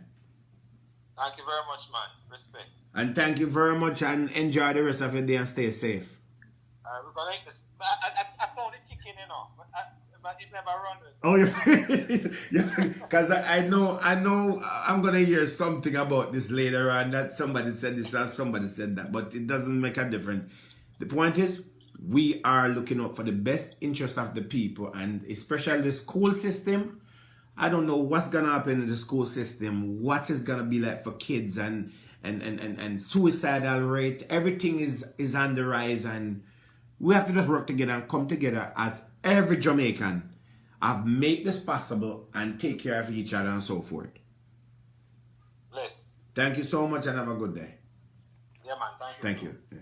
So people, we were talking to Dr. Christopher Murray about what's going on in Jamaica. And I'm not going to be a hypocrite. You know me already said. Me not have a time for the two side, right? And there's a lot of things I'm not gonna ask him, but there's a lot of things I would say is that he have covered a lot of things, and you will see that if they would just listen, if the health minister of Jamaica, Mr. Christopher Tufton, would just listen, the prime minister would just listen, as he said, and everybody been saying this in the beginning. The approach that they take towards COVID-19 in the beginning was wrong. They was not aggressive. And the fact that they was not aggressive, the spreading of the COVID get out of control, because I do believe that the Prime Minister and the Health Minister, they have given up. This is something that they never dealt with before, but this is why you're here as a government. Serve and protect, right? Be there for your people. And he make a point a while ago where when I listen to the point he make, I've been saying it over and over, right? My numbers never lie. My numbers are always up there. And I've been saying this from day one, that when we heard about the first number before, and I said to you guys, no, the numbers are not correct. It's more numbers than that. People's like, oh, stop talking like that. You're making it bad and blah, blah. No, reality is reality. But when you look back at a simple thing as deportee, as he said before, and everybody's saying it, you are more to secure a visa that you never had before as a government official. Because the President of the United States have tell you that if you don't take back your deportee, there's going to be a problem with your visa. So therefore, if it was those deportee to cause a more harm to the country, you would more to cause a harm to the country just because of a visa. I understand visa is important, but what about the people that are in position that don't have a visa, can't travel? What about the artists like Beenie Man and Bunty Killer, them that can't travel? They have to deal with it. Eventually one day it will happen. But you have risked the country, the citizens of Jamaica, just because you want to secure a visa. You let the President of the United States threaten you that you got so scared that you become from a man to a child. That you listen to what the President said, and the United States of America lied to you as a government. It's not like you was not aware that there was some form of lioness going on. You accept it that it's like you let another person give you poison, and you know it was poison, right? You leave the United States to tell them that, well, everybody is tested and everybody is okay. And as soon as the deportee arrive in Jamaica, not even a long while, short while, well, one of them have tested for the virus. Yes, they could have tested a week before and shown no signs. But you as a government should have hold it out like every other country and say, listen, we are not accepting anyone at this time. And the sad thing, this is where we cannot trust some of these people. The fact of the matter is that you willing to risk the citizen of Jamaica that lives there, have their family there, have their kids there, they live there, they don't live overseas, and you're willing to turn your back on your own Jamaican citizen, turn your back, telling your own citizen you cannot come to the country at this time. Even though the deportee, they are Jamaican citizens, but they have not been there for years. Some of them have left Jamaica when they was a kid. You have taken a risk and letting deportee, it was okay for a deportee to come into the country, but it's not okay for a Jamaican citizen that just go there work for a month or two or coming back home to take care of their family. You reject them and you take visa. So you have chose visa over the citizen of Jamaica. I don't understand that as a prime minister. And this is not bashing you of making you look like, oh, you're the worst person. You're not the worst person and you're not the best person. You're not the great person. And I don't know what it's going to be. But at the end of the day, you take this job to serve and protect. All the words that you use in the beginning as a government, as a leader, you should have stick to your word. Lying to the public, rejecting the citizens of Jamaica, it's a problem because you have rejected people and lied to the people. The flight take maybe 4 hours to be in Jamaica. I don't know how long the cruise ship take. But before the flight leave the United States of America, you were notified, you was aware of it. And not only that you was aware of it, the cruise ship, you are aware of it. And you to tell me that you accept the flight, open our border and accept a flight with deportee because you're protecting your visa. Letting the deportee find workers to be at the airport to make sure they're there to receive them. And you did not tell them that you're not taking that flight. But at the same time as a prime minister, you turn around and reject a cruise ship that was on Jamaica water and our soil. And use the statement that said that you was not aware of it, you did not know about it until the cruise ship docked. So all this time the cruise ship was coming, you was not aware of it. So you're telling me that these people, because the captain, who's ever in charge of the cruise line, is not threatening you that we're not coming back to Jamaica ever again if you don't take your people, it was okay. The United States of America would not do that. So what you did, you said, okay, forget about them on the cruise ship. I was getting a lot of complaints. People were calling me. I just didn't come live and talk about it. People die on cruise ship. People are running out of food. There was so much problem. The citizen of Jamaica, people was on that cruise ship that are suffering, stressed out, thinking about suicidal, so much negative. I've said that they will never return to Jamaica. If they did have another options, those people would give up on Jamaica because of you, right? And you lie about this statement to the public because it was okay for you to lie about it. You did not know that they were coming until that day. But you know that the plane was coming in with those deportees that came in with the virus. it comes back to the same thing again, where all these Chinese, that is your friend, all of them, are one. They get right over the citizens of Jamaica. They are a priority. Chinese matter, black do not. Chinese matter, but black do not.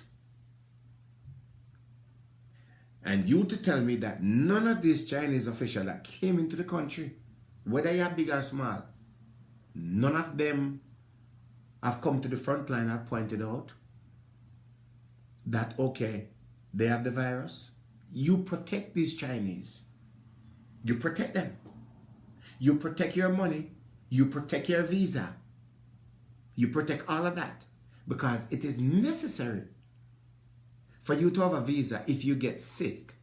Or if you need to go borrow some money or whatever it is. You can fly to go get it. And go make deals. Saying for us, which is not for us. But the rest of people that on the cruise ship are here in the United States that are here struggling right now. Young kids. Right? That are here don't have any money to come home. All these big hotels that we have in Mobile and all over the place. That are not participating and open their door to give to you as the government and say, okay, we're opening our door. Bush Stewart did. Right? That you can use our facility to house these people. I don't know where you guys put them. I don't know what the condition is. But Mr. Prime Minister, some of us cannot find $20. Some of us come here, don't get no jobs. Not because you leave Jamaica and come to America means that you automatically get money. Some people there are catch a people yard and them are put them out in all kind of situation and don't have $1. Don't even get $1. They want to secure their visa and they're here struggling, fretting, am I going to lose my visa because I overstay my time? Where do they supposed to get $20 from if they don't have it? God bless the few that have it. Where are they supposed to get it?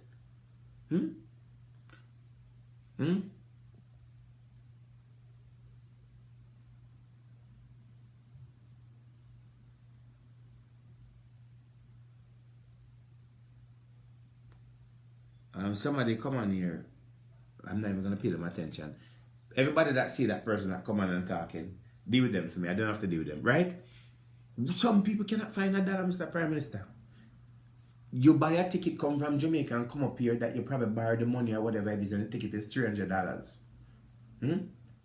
And now you have to go back home. The ticket is $700. You don't even have the money. So some of these people decide, say, I'm going to just run off, you know. I just run off. I'm not go back to Jamaica because I don't have the money for buy the ticket to go back. Plus the money for pay for my food per day.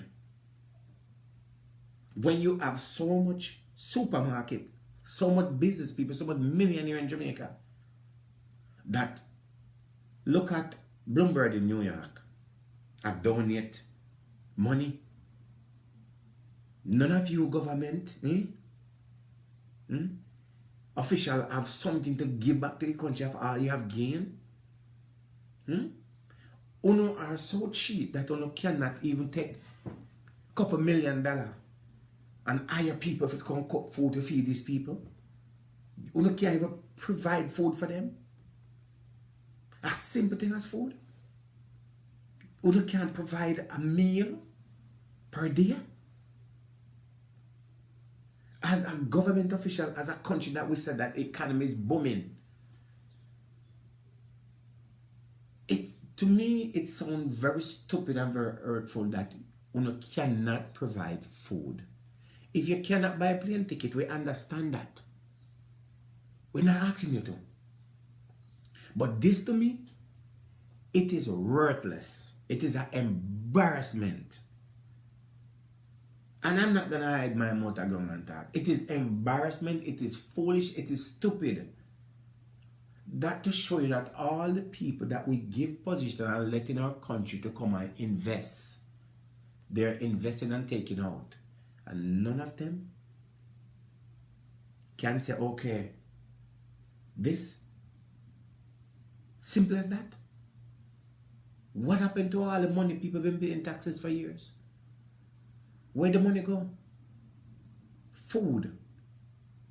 So if nobody now have no food in there, so, and now have no family member, what them the dead for hunger?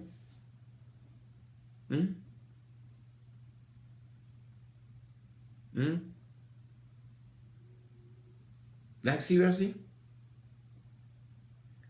I cannot hide these things and pretty it up. I don't care if you're PMP or Labour, right? A government is a government. Your people is a priority. I understand restricting visitors, but your citizen of Jamaica is unacceptable. It should have never been like this. You should not have chose a simple thing as a piece of paper over life. You have chose paper over life. And the only reason why you guys even come up with a program that people can return is because people are cussed about the deported and people are cussed about the private. Not only that, last week, there's private jet that have landed in Kingston Airport and landed in Montego Bay Airport. And they don't follow the protocol. People are coming from out of Jamaica into Jamaica on private jet. Government official. People who have money. It's okay for them to come and go as they like. Fly in and fly out. But Mr. Prime Minister, I respect you as a human being. But mothers are crying for their kids and kids are crying for their mother. People are living in poverty. We have problem here too as problem down there. You turn your back on the Jamaican citizen. Thousands of citizens, people in Trinidad, Guyana, America, all over the world. Them go out for go look with a food for go feed. Them pitney. That's why they left. Some of them don't really want to travel. But them have no choices. You have choice. Your kids have choice. Your home is comfortable. You have food. You can eat. You can have food that spoil. You are the leader. You are in charge. You have to act as a leader. You can act as a follower. If you cannot handle the job, if it's too much for you, it is a simple thing to do. Give it to somebody who can handle it. If it's too much for you, give it to somebody that can handle it. One thing I know about Jamaican, we may have our dirty ways, we may have our bad ways. We may not like to accept the truth, but we like when a person be honest. Tell us say you can't deal with it, and tell us people, I need your help. I really need your help from the bottom of my heart. The whole country will embrace you. But when you act like you have it, and you don't have it, that is the problem. Bruce Golding stepped down. Other leaders stepped down. If this is too much for you, leave it alone, boss man. Just walk away from it. Save yourself the embarrassment, because I've seen other government officials embarrass themselves. But I've never seen them be so blunt with lie. So blunt with lie. Right? So blunt with lie. I did not know the cruise ship was coming in until that day. Till I was in a parliament meeting. That is the biggest lie for the year. Biggest lie for the year. It don't look good, boss. And I am disappointed in you with it. But however, at this point, we have to, as Jamaican citizens, we have to fetch for our one. We have to go out there and dig our one yam. We can't depend on you for help with. And we don't want to listen. You see, that Peter Phillips could come together Christopher Tufton and Mr. Morris can come together. Share the ideas. Execute the ideas. Make it be the first in history that both parties come together. Share ideas and execute it. Execute the ideas and make Jamaica be a better country. You cannot tell me that you have all this hotel lock up right now. And a lot of them would even step to the front line and say, okay, use our facility to house these people. Hotel and food. Them gain more than what them are going to lose. Them can't take in all these people. You should have been flying from the airport and flying to somewhere distant. So it might as well people in America with them, they understand that the frustration with them there. Because they come home with a barefoot. I have a friend who tell me, say, Dr. Love, I tell you the truth, you know. I not go home, you know. I not go home. If I go home and if I go quarantine for that 14 days, I don't know where they might put me. I don't know where I go there. I don't even know about the food thing. I not go home. That is bad. And the person turned to say, boy, our Prime Minister turned him back one way. That is not a good thing. We know you can't please everybody. But I would like to see a different measure take place. I would like to see things done where we can see that you can handle it.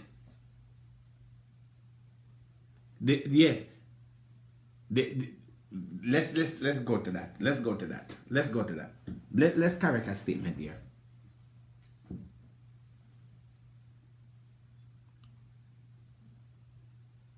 Let me say something to you. Remember, I know me a labor right, you know. Me a labor right. But right now, me not depend on the side. Me a labor right. I'm not on any side. I'm born a labor right, but me not depend on no side. But listen to this now.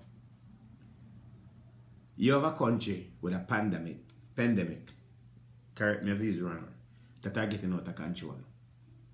And all this hotel that get free land, free material, free ticket, for bill, and become billionaire. You give them all for free things. You to tell me that these hotels are going and charge you to use for them facility? When them can write it off as taxes? Dog name dog. Everybody depend on one. It's just like I saw the lady named Auntie Donna, for example. There's a lady that she bring up on her program and apparently them fire her from a security firm. A lady wanted some food. Simple thing as food. And because she reach up for food, them fire her from the firm. And then fire her from the firm. And thanks God to Donna. That Donna stick by her and I find her somewhere to live and give her food. Mr. Prime Minister, come on, man. We expect better from you, not worse. Me want to turn around and want to say, Peter Phillips a liar. He make up fake story. His story not correct. Him just talk because he want to talk. He talk because I know him are the Prime Minister and all of that. Whether you are Peter Phillips, Mr. Wallace or Mr. Phillips, let's just correct it. It does not make any sense. You can't turn around and call a man a liar when you are lied to. Thief never lie to see thief for long bag. You can't call a man a liar and point your finger. You cannot. It is wrong and embarrassment to see you guys are operated like some little picnic that don't have any ambition. So may I ask your boss, at this point, I understand that the numbers are spiking, but I am telling the citizens of Jamaica, based on what I'm hearing, information that I'm getting from people or places, people we are not at 463. We are way more than that. The numbers are higher than that. The debt are higher than that. It is not correct. At this point, the way it's going, Mr. Prime Minister, it is necessary for you to take more measure. Locking down the country at this point, you can't say you're going to lose. You're already losing already.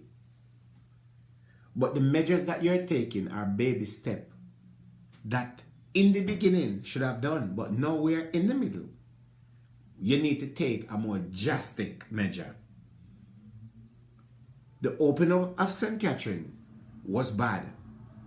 You must can take a criticism from the public. When you make the announcement of stating that there's going to be a curfew the next day, that was poor and very bad.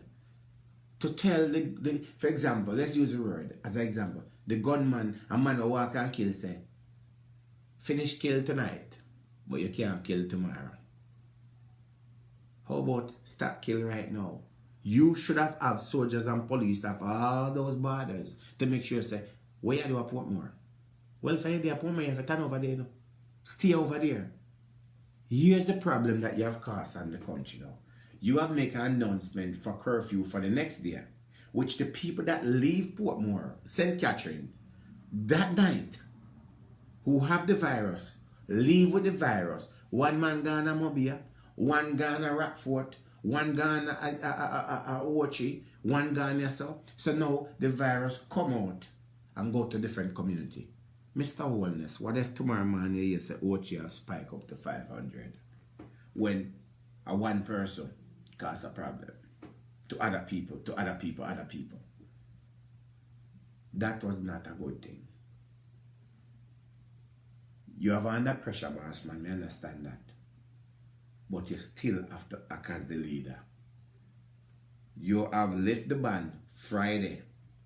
You're giving from 6 to 6. And there was a drunken man that come on and say one from 6 to 6. It just so funny. Right? And we at 6 to 6 now. But Mr. Prime Minister, lifting that ban on St. Catherine was very foolish and not a good idea.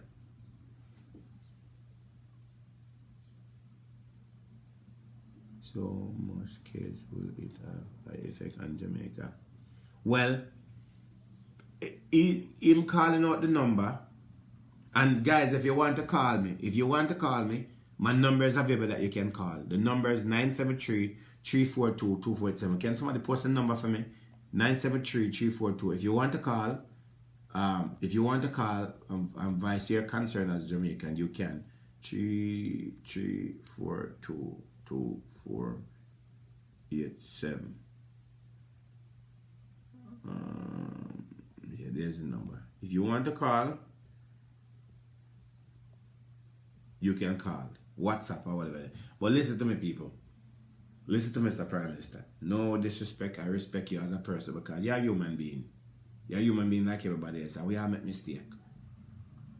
But when you lift that ban on St. Catherine, when you have a number over 200, it just seems like you give up and like, okay, they ask gone out of the pen and we can't do nothing about it. So you what happened just make the virus just go and done. We already out already. We have to deal with it. You can't make people push your button and tell us, boy, they want to go buy food and they want to go this and they want to go that. You can't do that. Hello? Hello. What's going on? Good night. Like I understand, like I'm London, I can't understand the Prime Minister of Jamaica. Mm-hmm. I mean, I'm trying to work on it. Why you choose to take this party and people from America? Why? What could have tried that? Forget about the visa. You're supposed to represent the citizens. What's the wicked way about the kind of people? Because the statement was the President of the United States told him that pretty much make a statement that any country that do not take back their citizens, there's going to be repercussion as visa losing and stuff like that. Yeah, but losing, listen to me now. Listen, Jamaica got 3 million people. We have no million of people to lose. Right. The people are going to wait until the COVID pass. Right. Whatever been said, whatever been done.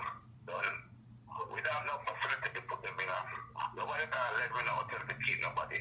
People don't there road from starvation. I would try to rise up against these people. This is what I'm doing. That is true, but that's why we as Jamaican citizens. Jamaican people don't want to know. Give me a second, please.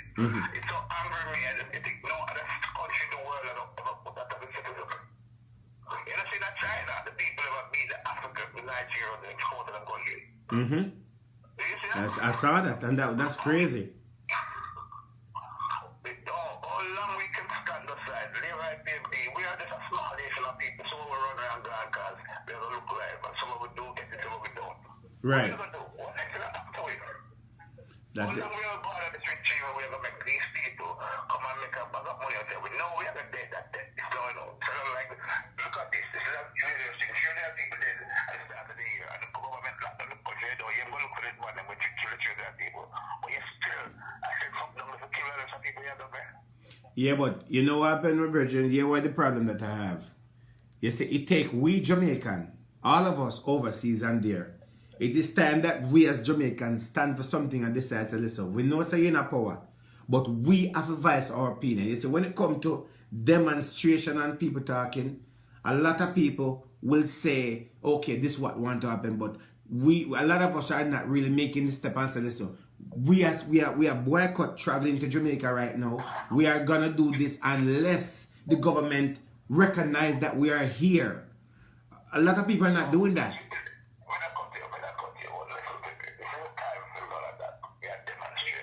Put somebody in a power. We are to work for the people who march to look for the prime minister. And if we bring out the armed forces to this issue, and try to put me down, and this is what they're supposed to do. And my brother and sister, uncle and nieces, we need to turn for them. Become a time here.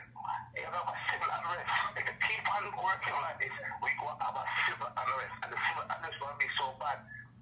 You understand me? Right. Too much time we stand aside of the people. No man. And people, we have set up an internet and war about this and war about that. The people are dying, the people are hungry. When are we going to start to look at it? When are we going to start to rise up against the people who put in power to represent us? We have to start to do that. Because it's coming to that. There's no nation in the world will ever let their citizens. You can't, the PC was coming from detention centers all over the world. Why you want to put them on the citizen? We're going to have 2.5 million people down there. We don't have no more. And people them kill out some of them, so the other ones are left at these young babies. So you my thing is that we need to get the people on the left, try to start some farming, start to feed us out, because this one never be tourism dead enough. This years to come. Yeah, I agree with you. And we're so passionate to do want some more things, I don't want to lose, but Jamaica people, I mean I tell the people of Jamaica, come from downtown Kingston, the end of the island of Jamaica, you know what it is? It's time we march at the Prime Minister, so listen to me, it's time you to go, and if you bring out the armed forces, how much are we them can't kill now? Yep. How much are we them really can't kill, because you can't take this no more. Yep. You should have never made that move, you should have turned back that plane in the sky, and listen now, when it done, I don't want to go, this is how we're going to live. I agree. The Chinese come and meet to eat them there, and they could do it. Everybody will come and do it. What are we going to do? What do we going to do? With the farming situation, first of all, they put our food on there. We don't have nothing to say we will export to them, eat to know, them legal like that. Do something. Why we don't know? We don't know what Africa is. I don't mean always say for me, youth, we need a young brain to run this country. Yeah. We can feel the old guards. But the old guards, they might really stand up to something. I said, listen, we stay together with people. Because my time I said that we are stuck with the people. Mm-hmm. You understand? My I understand. with the people. And all over up in Jamaica, everybody said prayer and Christianity. Listen to me now. If you're a creator out there, I beg you forgiveness for the people. Because people, they think people drop it. You think people drop it? Yeah, it's gonna. I told people every day. I say it's just the beginning, and it's gonna go. It's gonna go more than that. It's just the beginning. Well, I don't know, but I say this, you know. The people of Jamaica, let's see what they're gonna try to do. I bet you next week you'll see it start to open some places. We can do this and open this and open that. And the people are gonna apply rice cream. We don't have the facility. We don't have nothing great to take care of ourselves. Yeah, that's true. If Yeah, man. Well, That's like the film. well, just go and hold it, and just go and hold it, and go and spread the word, and we keep it, and something will change. They will hear. I'm pretty sure they hear what going, and they will hear you cry, and let's see what they do about it now. All right, respect. Yeah. People, so as far as the 5G, I can't even comment on that 5G situation because I don't know. That's a whole nother different situation. Right now, my biggest concern is that I can't really talk about something that's not really in front of me. I don't really have any proof of it. But only thing we can say that we have a problem. I am recommending, I am pleading to you as Jamaican citizens, you over here to spread the word is that this virus in Jamaica is going to get worse. They don't want to tell you that it will get worse, but this is going to get worse. This is just the beginning. And we're going to have more debt. We're going to have a lot more problem on this. You as a citizen of Jamaica need to prepare. Big up St. Thomas people. You need to prepare as a citizen of Jamaica right now. Buy up your toilet paper, buy up a paper towel, buy up your mackerel, buy up your sardine, buy up your bread, buy up your biscuit, buy a lot of tough crackers. Stock up on these things in your house. I understand a lot of you don't have money, but whatever you can do right now, stock up on it. Food now go to waste. It a go heat and so forth. Stock up on your diaper, stock up on your baby wipe. You know, buy your ground food. You understand? Freeze where you can't freeze. You understand? Cut up your cabbage and put it in your fridge. You understand? Things like that. Get in the little farming thing and so forth. Buy your yam and sitting. You know what I mean? Stock up on whatever it is. See every little fall where you are raised right now, because it's gonna become a time where it's coming very soon where they have no choice but to say, people, here we have it. Right? The 5G situation. And then, you know, it is so funny. I hear L.A. Lewis been talking about this 5G situation over and over. And it's just so funny that all of a sudden now I saw something where they're saying that 5G and yes, something is funny about all government officials. The good one and the bad ones. Especially the one that's in power. Because what I don't get, we have a virus that come out. And the fact that the virus come out, everybody have to go electronics. Right? Everybody have to go electronics now. We never start to talk about electronics going to the internet or using internet as a source now till this start to happen. And all of a sudden we them start talking about 5G now. For people to have better access to the internet and all of that. And it don't make any sense. It made me think that these leaders sit in them big meetings, small and big, and talk about what's going to take place and what it may cost. Right? And now people recognize that there is a problem. Now the government official all over, not only Jamaica, are start to open them out and say, well, people are complaining about, the kids are complaining that they can't get their work. This is not working, that. Everything is electronics now. Is this something that are incorporating where this is something to clear our mind from different, but not to think that there's something like this? Something not right. Bill Gates is not the government, but every government official, them have big meeting where them and Bill Gates sit down. And even Andrew want to sit down with Bill Gates, I talk to Bill Gates. And poor little China sometimes. I know China, them, I don't like them, you know. Let's make it clear, I don't like them, you know. And when as black people, we need to stop support Chinese. We need to stop support Chinese. Read my lips. We need to stop go to Mr. Wang and Miss Chin Shop go support them. Them not support you. Them not help you. So it's because them at the front line and then get blamed for everything. Let's keep it real.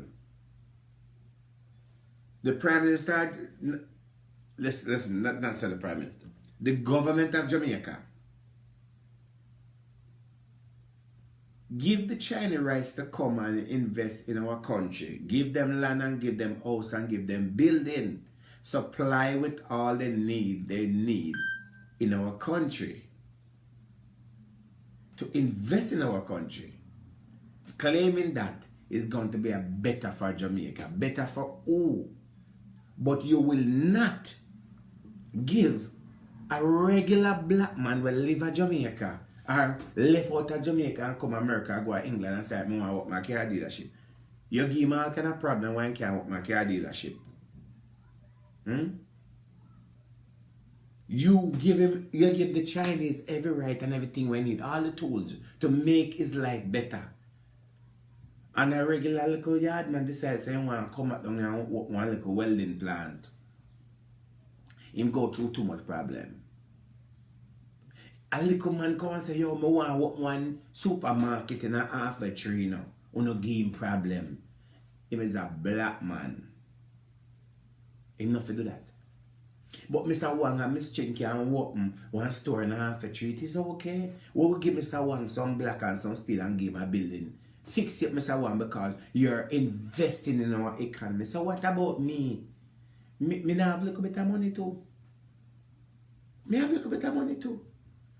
Give me a building to know. Look at a simple thing as this now. Let's use this as an example. The lady named Auntie Dana. Lady Auntie Dana. She had do her charity thing. Right? She had do her charity thing and she not worry about them. Make one Chinese. Make a Chinese. Somebody said 5G network is no 5G network is in Jamaica. Flow and digital network cannot manage that. Plus 5G costs billions to install. Jamaica only had then no 5G at all. Okay, so what I carry that. Make one Chinese come to Jamaica and say they want to give out some free food and do charity. We don't give them one building long time and say a building and Miss Wang and Mr. Chin. Take that building there and run a charity program. Mr. Wang and Miss Chin and say, Then take the building and then call them friend of China and say, hey, ship a container come because the government give one building. Let's open up into this.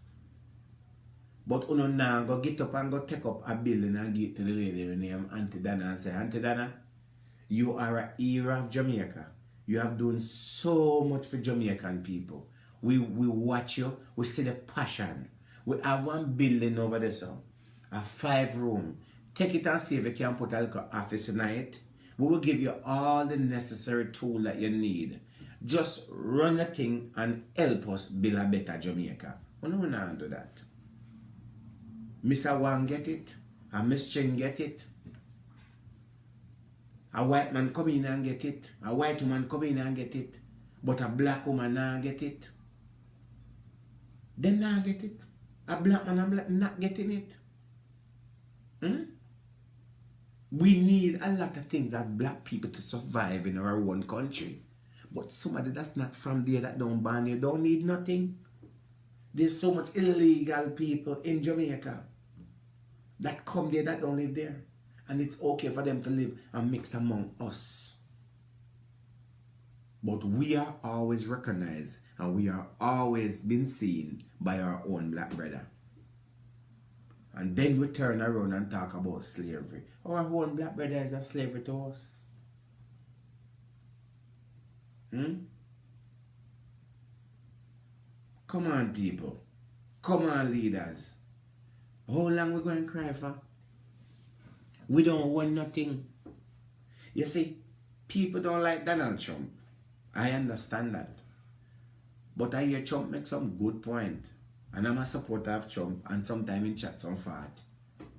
Trump said me I bring back all of the jobs them in the US now. And when Trump said I bring back all of the jobs them in the US, me I put a border. Everybody come out and say, oh yeah, we keep to the Mexican, then that man is wicked, and this man is this. And Trump realized what the problem is. Not saying that he don't have his best of our interests.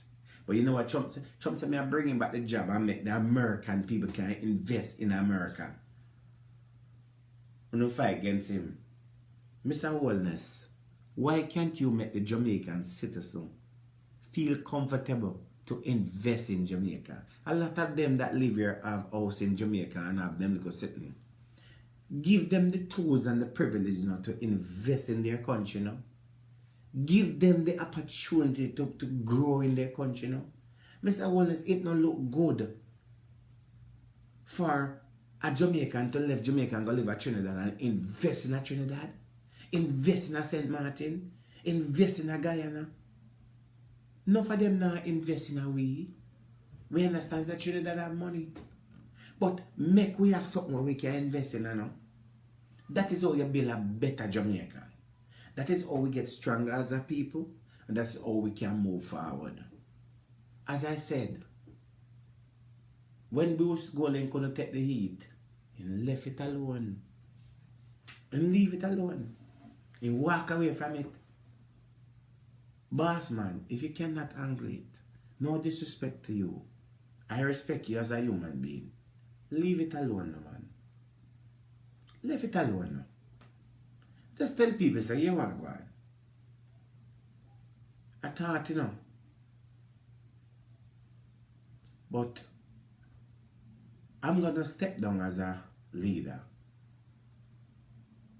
Can't handle it. Maybe somebody else.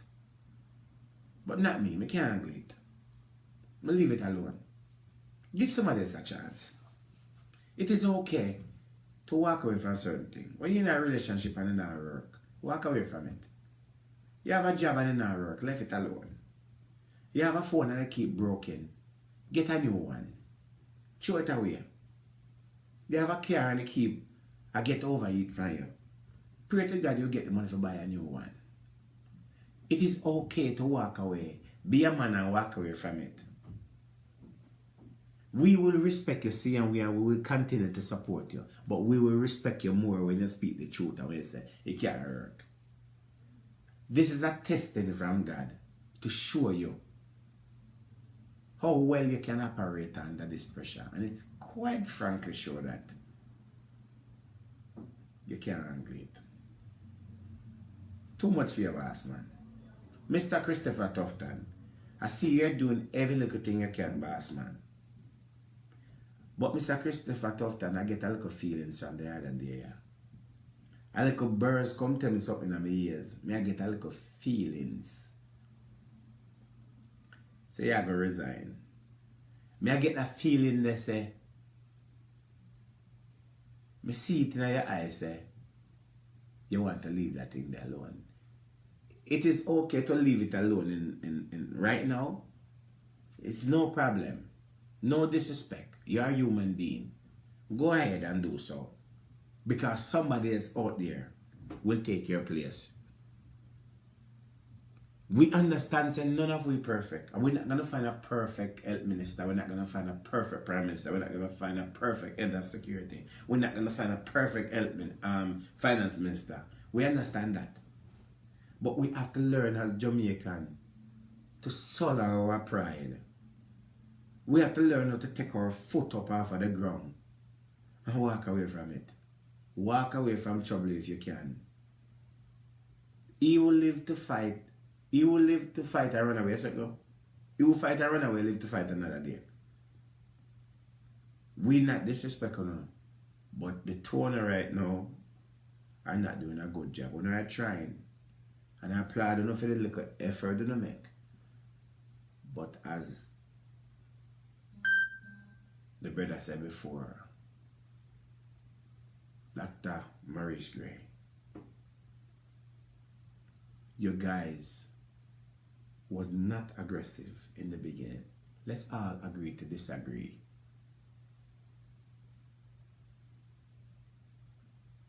Could have done better, but we are human beings. So I'm asking you guys, try to see what you can do.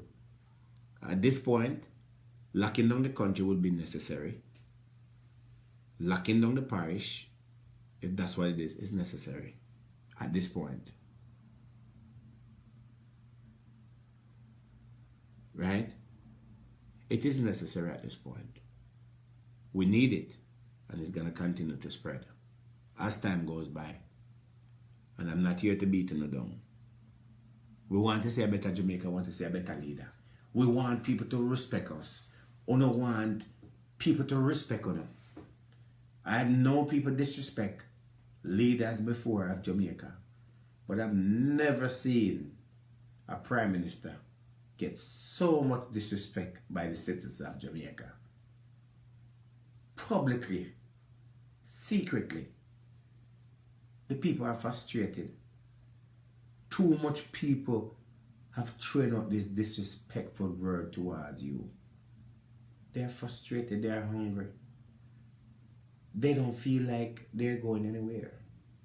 They feel like they're stuck. They feel like you speak on them. You know what I mean? Every turn you turn, a new building open. I want China want it. Every turn you turn, we get this much money and we just say it go. Our own road, we can't have our own road. Our own farmers cannot even get a place to breed. Them have them products and can't sell it. Because we don't force the Jamaican people not to support their own, support the Chinese. Chinese are bringing yam and are bringing banana and are bringing thyme and scallion, and we at the soil can grow it. Chinese are bringing things where we can grow and where we can manufacture. We not allow us to do that. We have to go through third party. We are a prisoner in our country.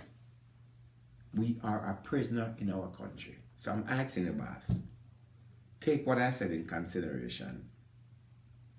Come with something, come with a good plan. Come with a good plan. Leave a good taste in all of us mouth that we can say, you was good like Michael Manley. Don't leave a bad taste in our mouth. You have a chance, you're brilliant, you're there,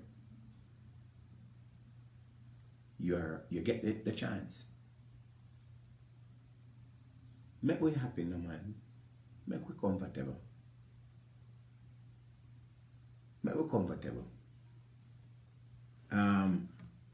Some of these comments, I can't read some of these comments because some of these people are some illiterate people that are...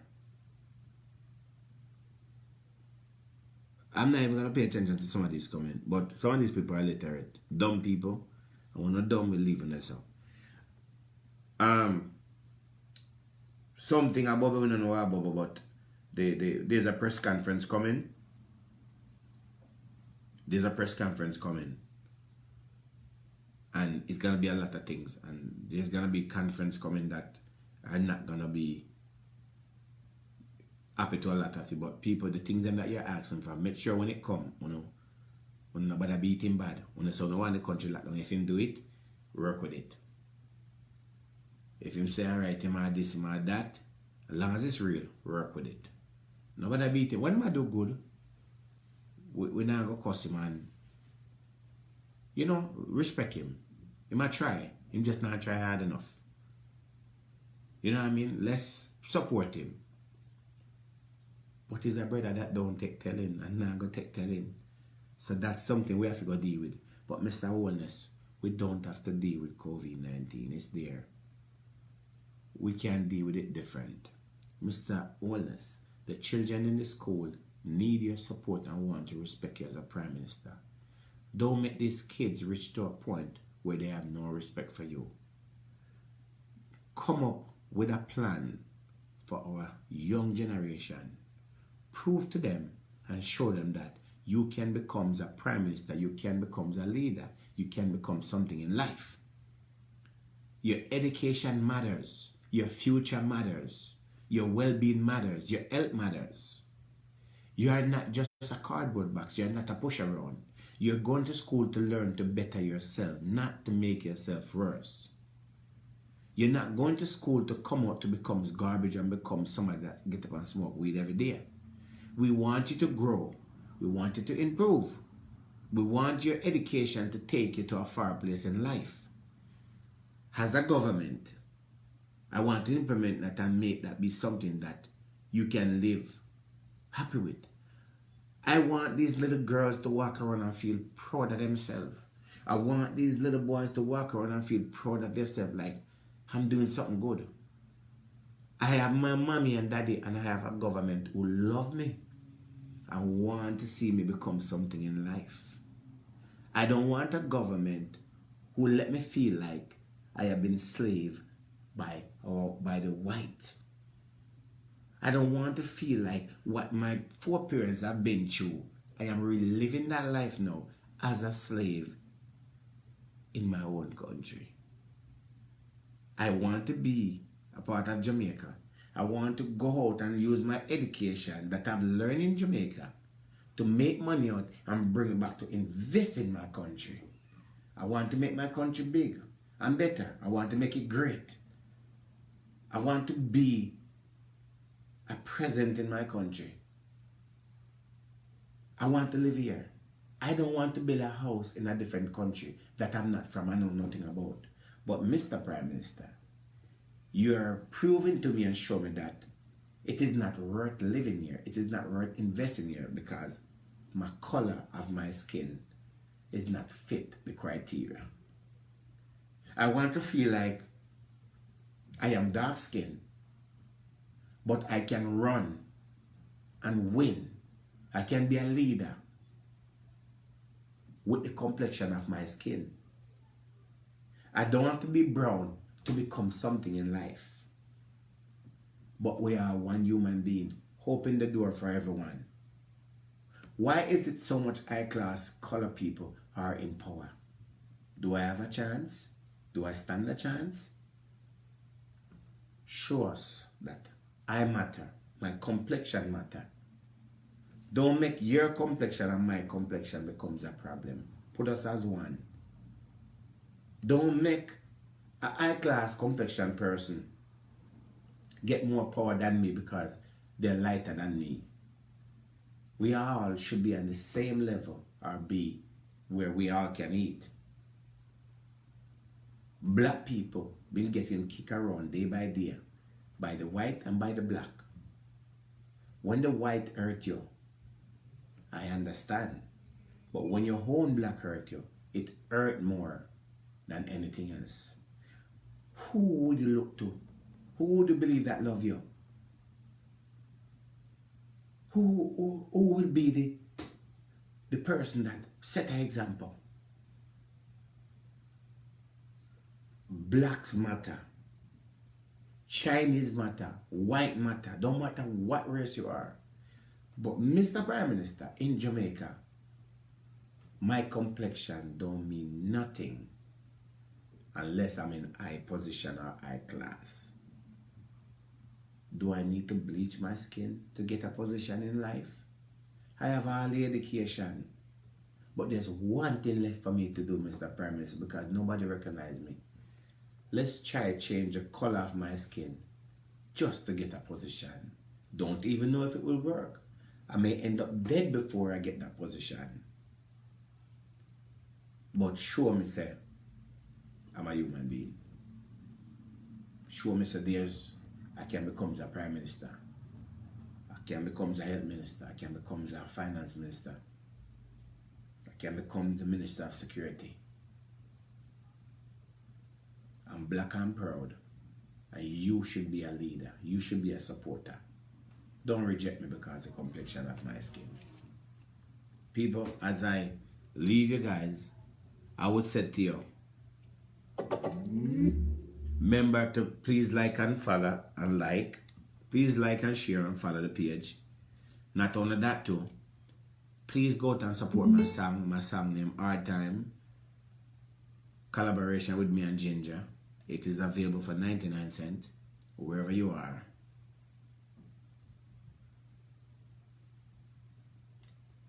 Right? Some of the issues I cannot adjust down, my friends. Sorry, but I will adjust them individual. I want to play a last message from Dr. Peter Phillips. Let me play this before I play my song. Listen to this. Something has to be done to expand the level of economic activity going on in the country now. This is vitally necessary so we don't cause more financial hardship and difficulty, especially for the workers in the country who have no income for the most part. But there are many candidates for further expansion of activity, whether in the retail sector, the small business sector, construction, or parts of the restaurant industry, etc., etc.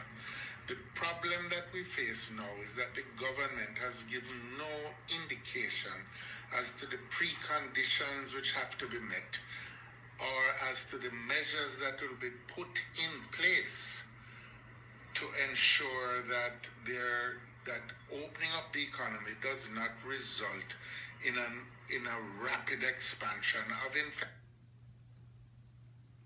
That was from Dr. Peter Phillips, People's National Party. As I leave you, I will leave you with this song. Please go and follow my Instagram page, Real Dr. Love Music, YouTube, Real Dr. Love Music. Follow my Vivo channel, Dr. Love Vivo, DRLOVEVO, and add Vivo to that. And follow my page, like and share. And please go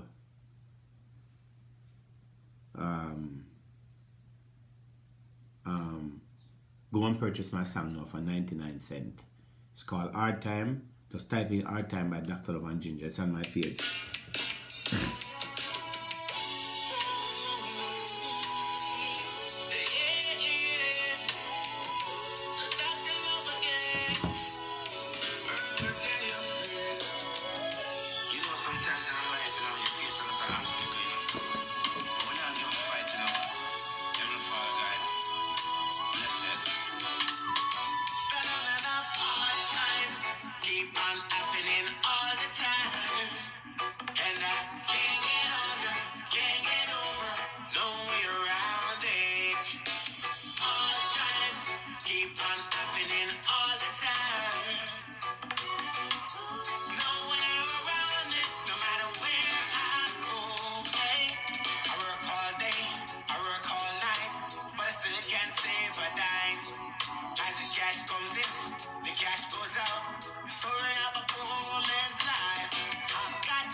And if you live in New Jersey,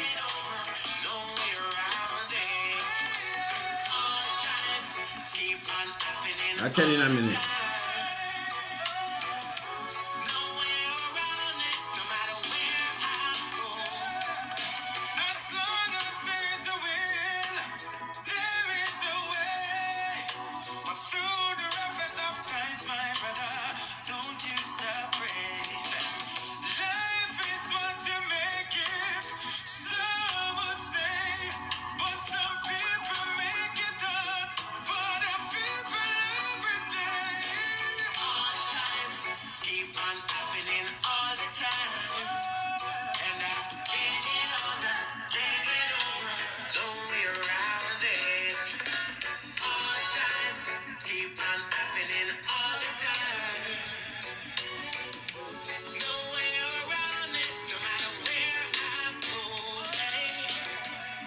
Gotta find the struggle we're facing. Got to push on, my brother. Got no break away. No. I gotta make it. Every step by the way. Oh yeah. And if you're in New Jersey, if you're in New Jersey,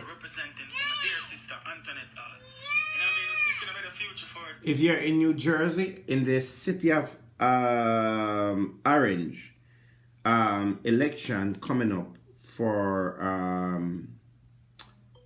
city of Orange, Antoinette. If you're in the New Jersey, you can spread Antoinette Hall, running for the city of East Orange. That's May 12th. May 12th, she's running in Orange. She's a Jamaican young lady who running have great ideas, want to share our great ideas with the community and build our community. So if you're in New Jersey on the 12th, make sure you cast your vote line 15B, line 15 vote, Antoinette Hall, Councilwoman at large, line 15B. So if you're in New Jersey, if you are in New Jersey, and if you have somebody in New Jersey and so forth, please to go out and vote on the 12th. Go out and vote on the 12th for this young Jamaican lady. She's here in New Jersey, and she's running in New Jersey for the city of Orange. So just Antoinette A. Hall, Councilwoman at large, line 15B, May 12th. Make sure you vote. As I said, she have a lot of ideas. She want to build our community. She want to build you. You know what I mean? She will do a great job. So I'm asking everyone to please share, spread the word, and go out and vote when that time come. Let's make her proud and support our community, because we need strong people in our community. We have to support our black sisters. We have to support our black brothers. And when we see a black sister standing up, and when you have a Jamaican background and you can come in the United States and you can hold a position, you know what I mean? Hold a position and fight for your community and make your community stronger people. That's a great thing. Great thing. So I support her. And I'm asking all of you to please vote for her.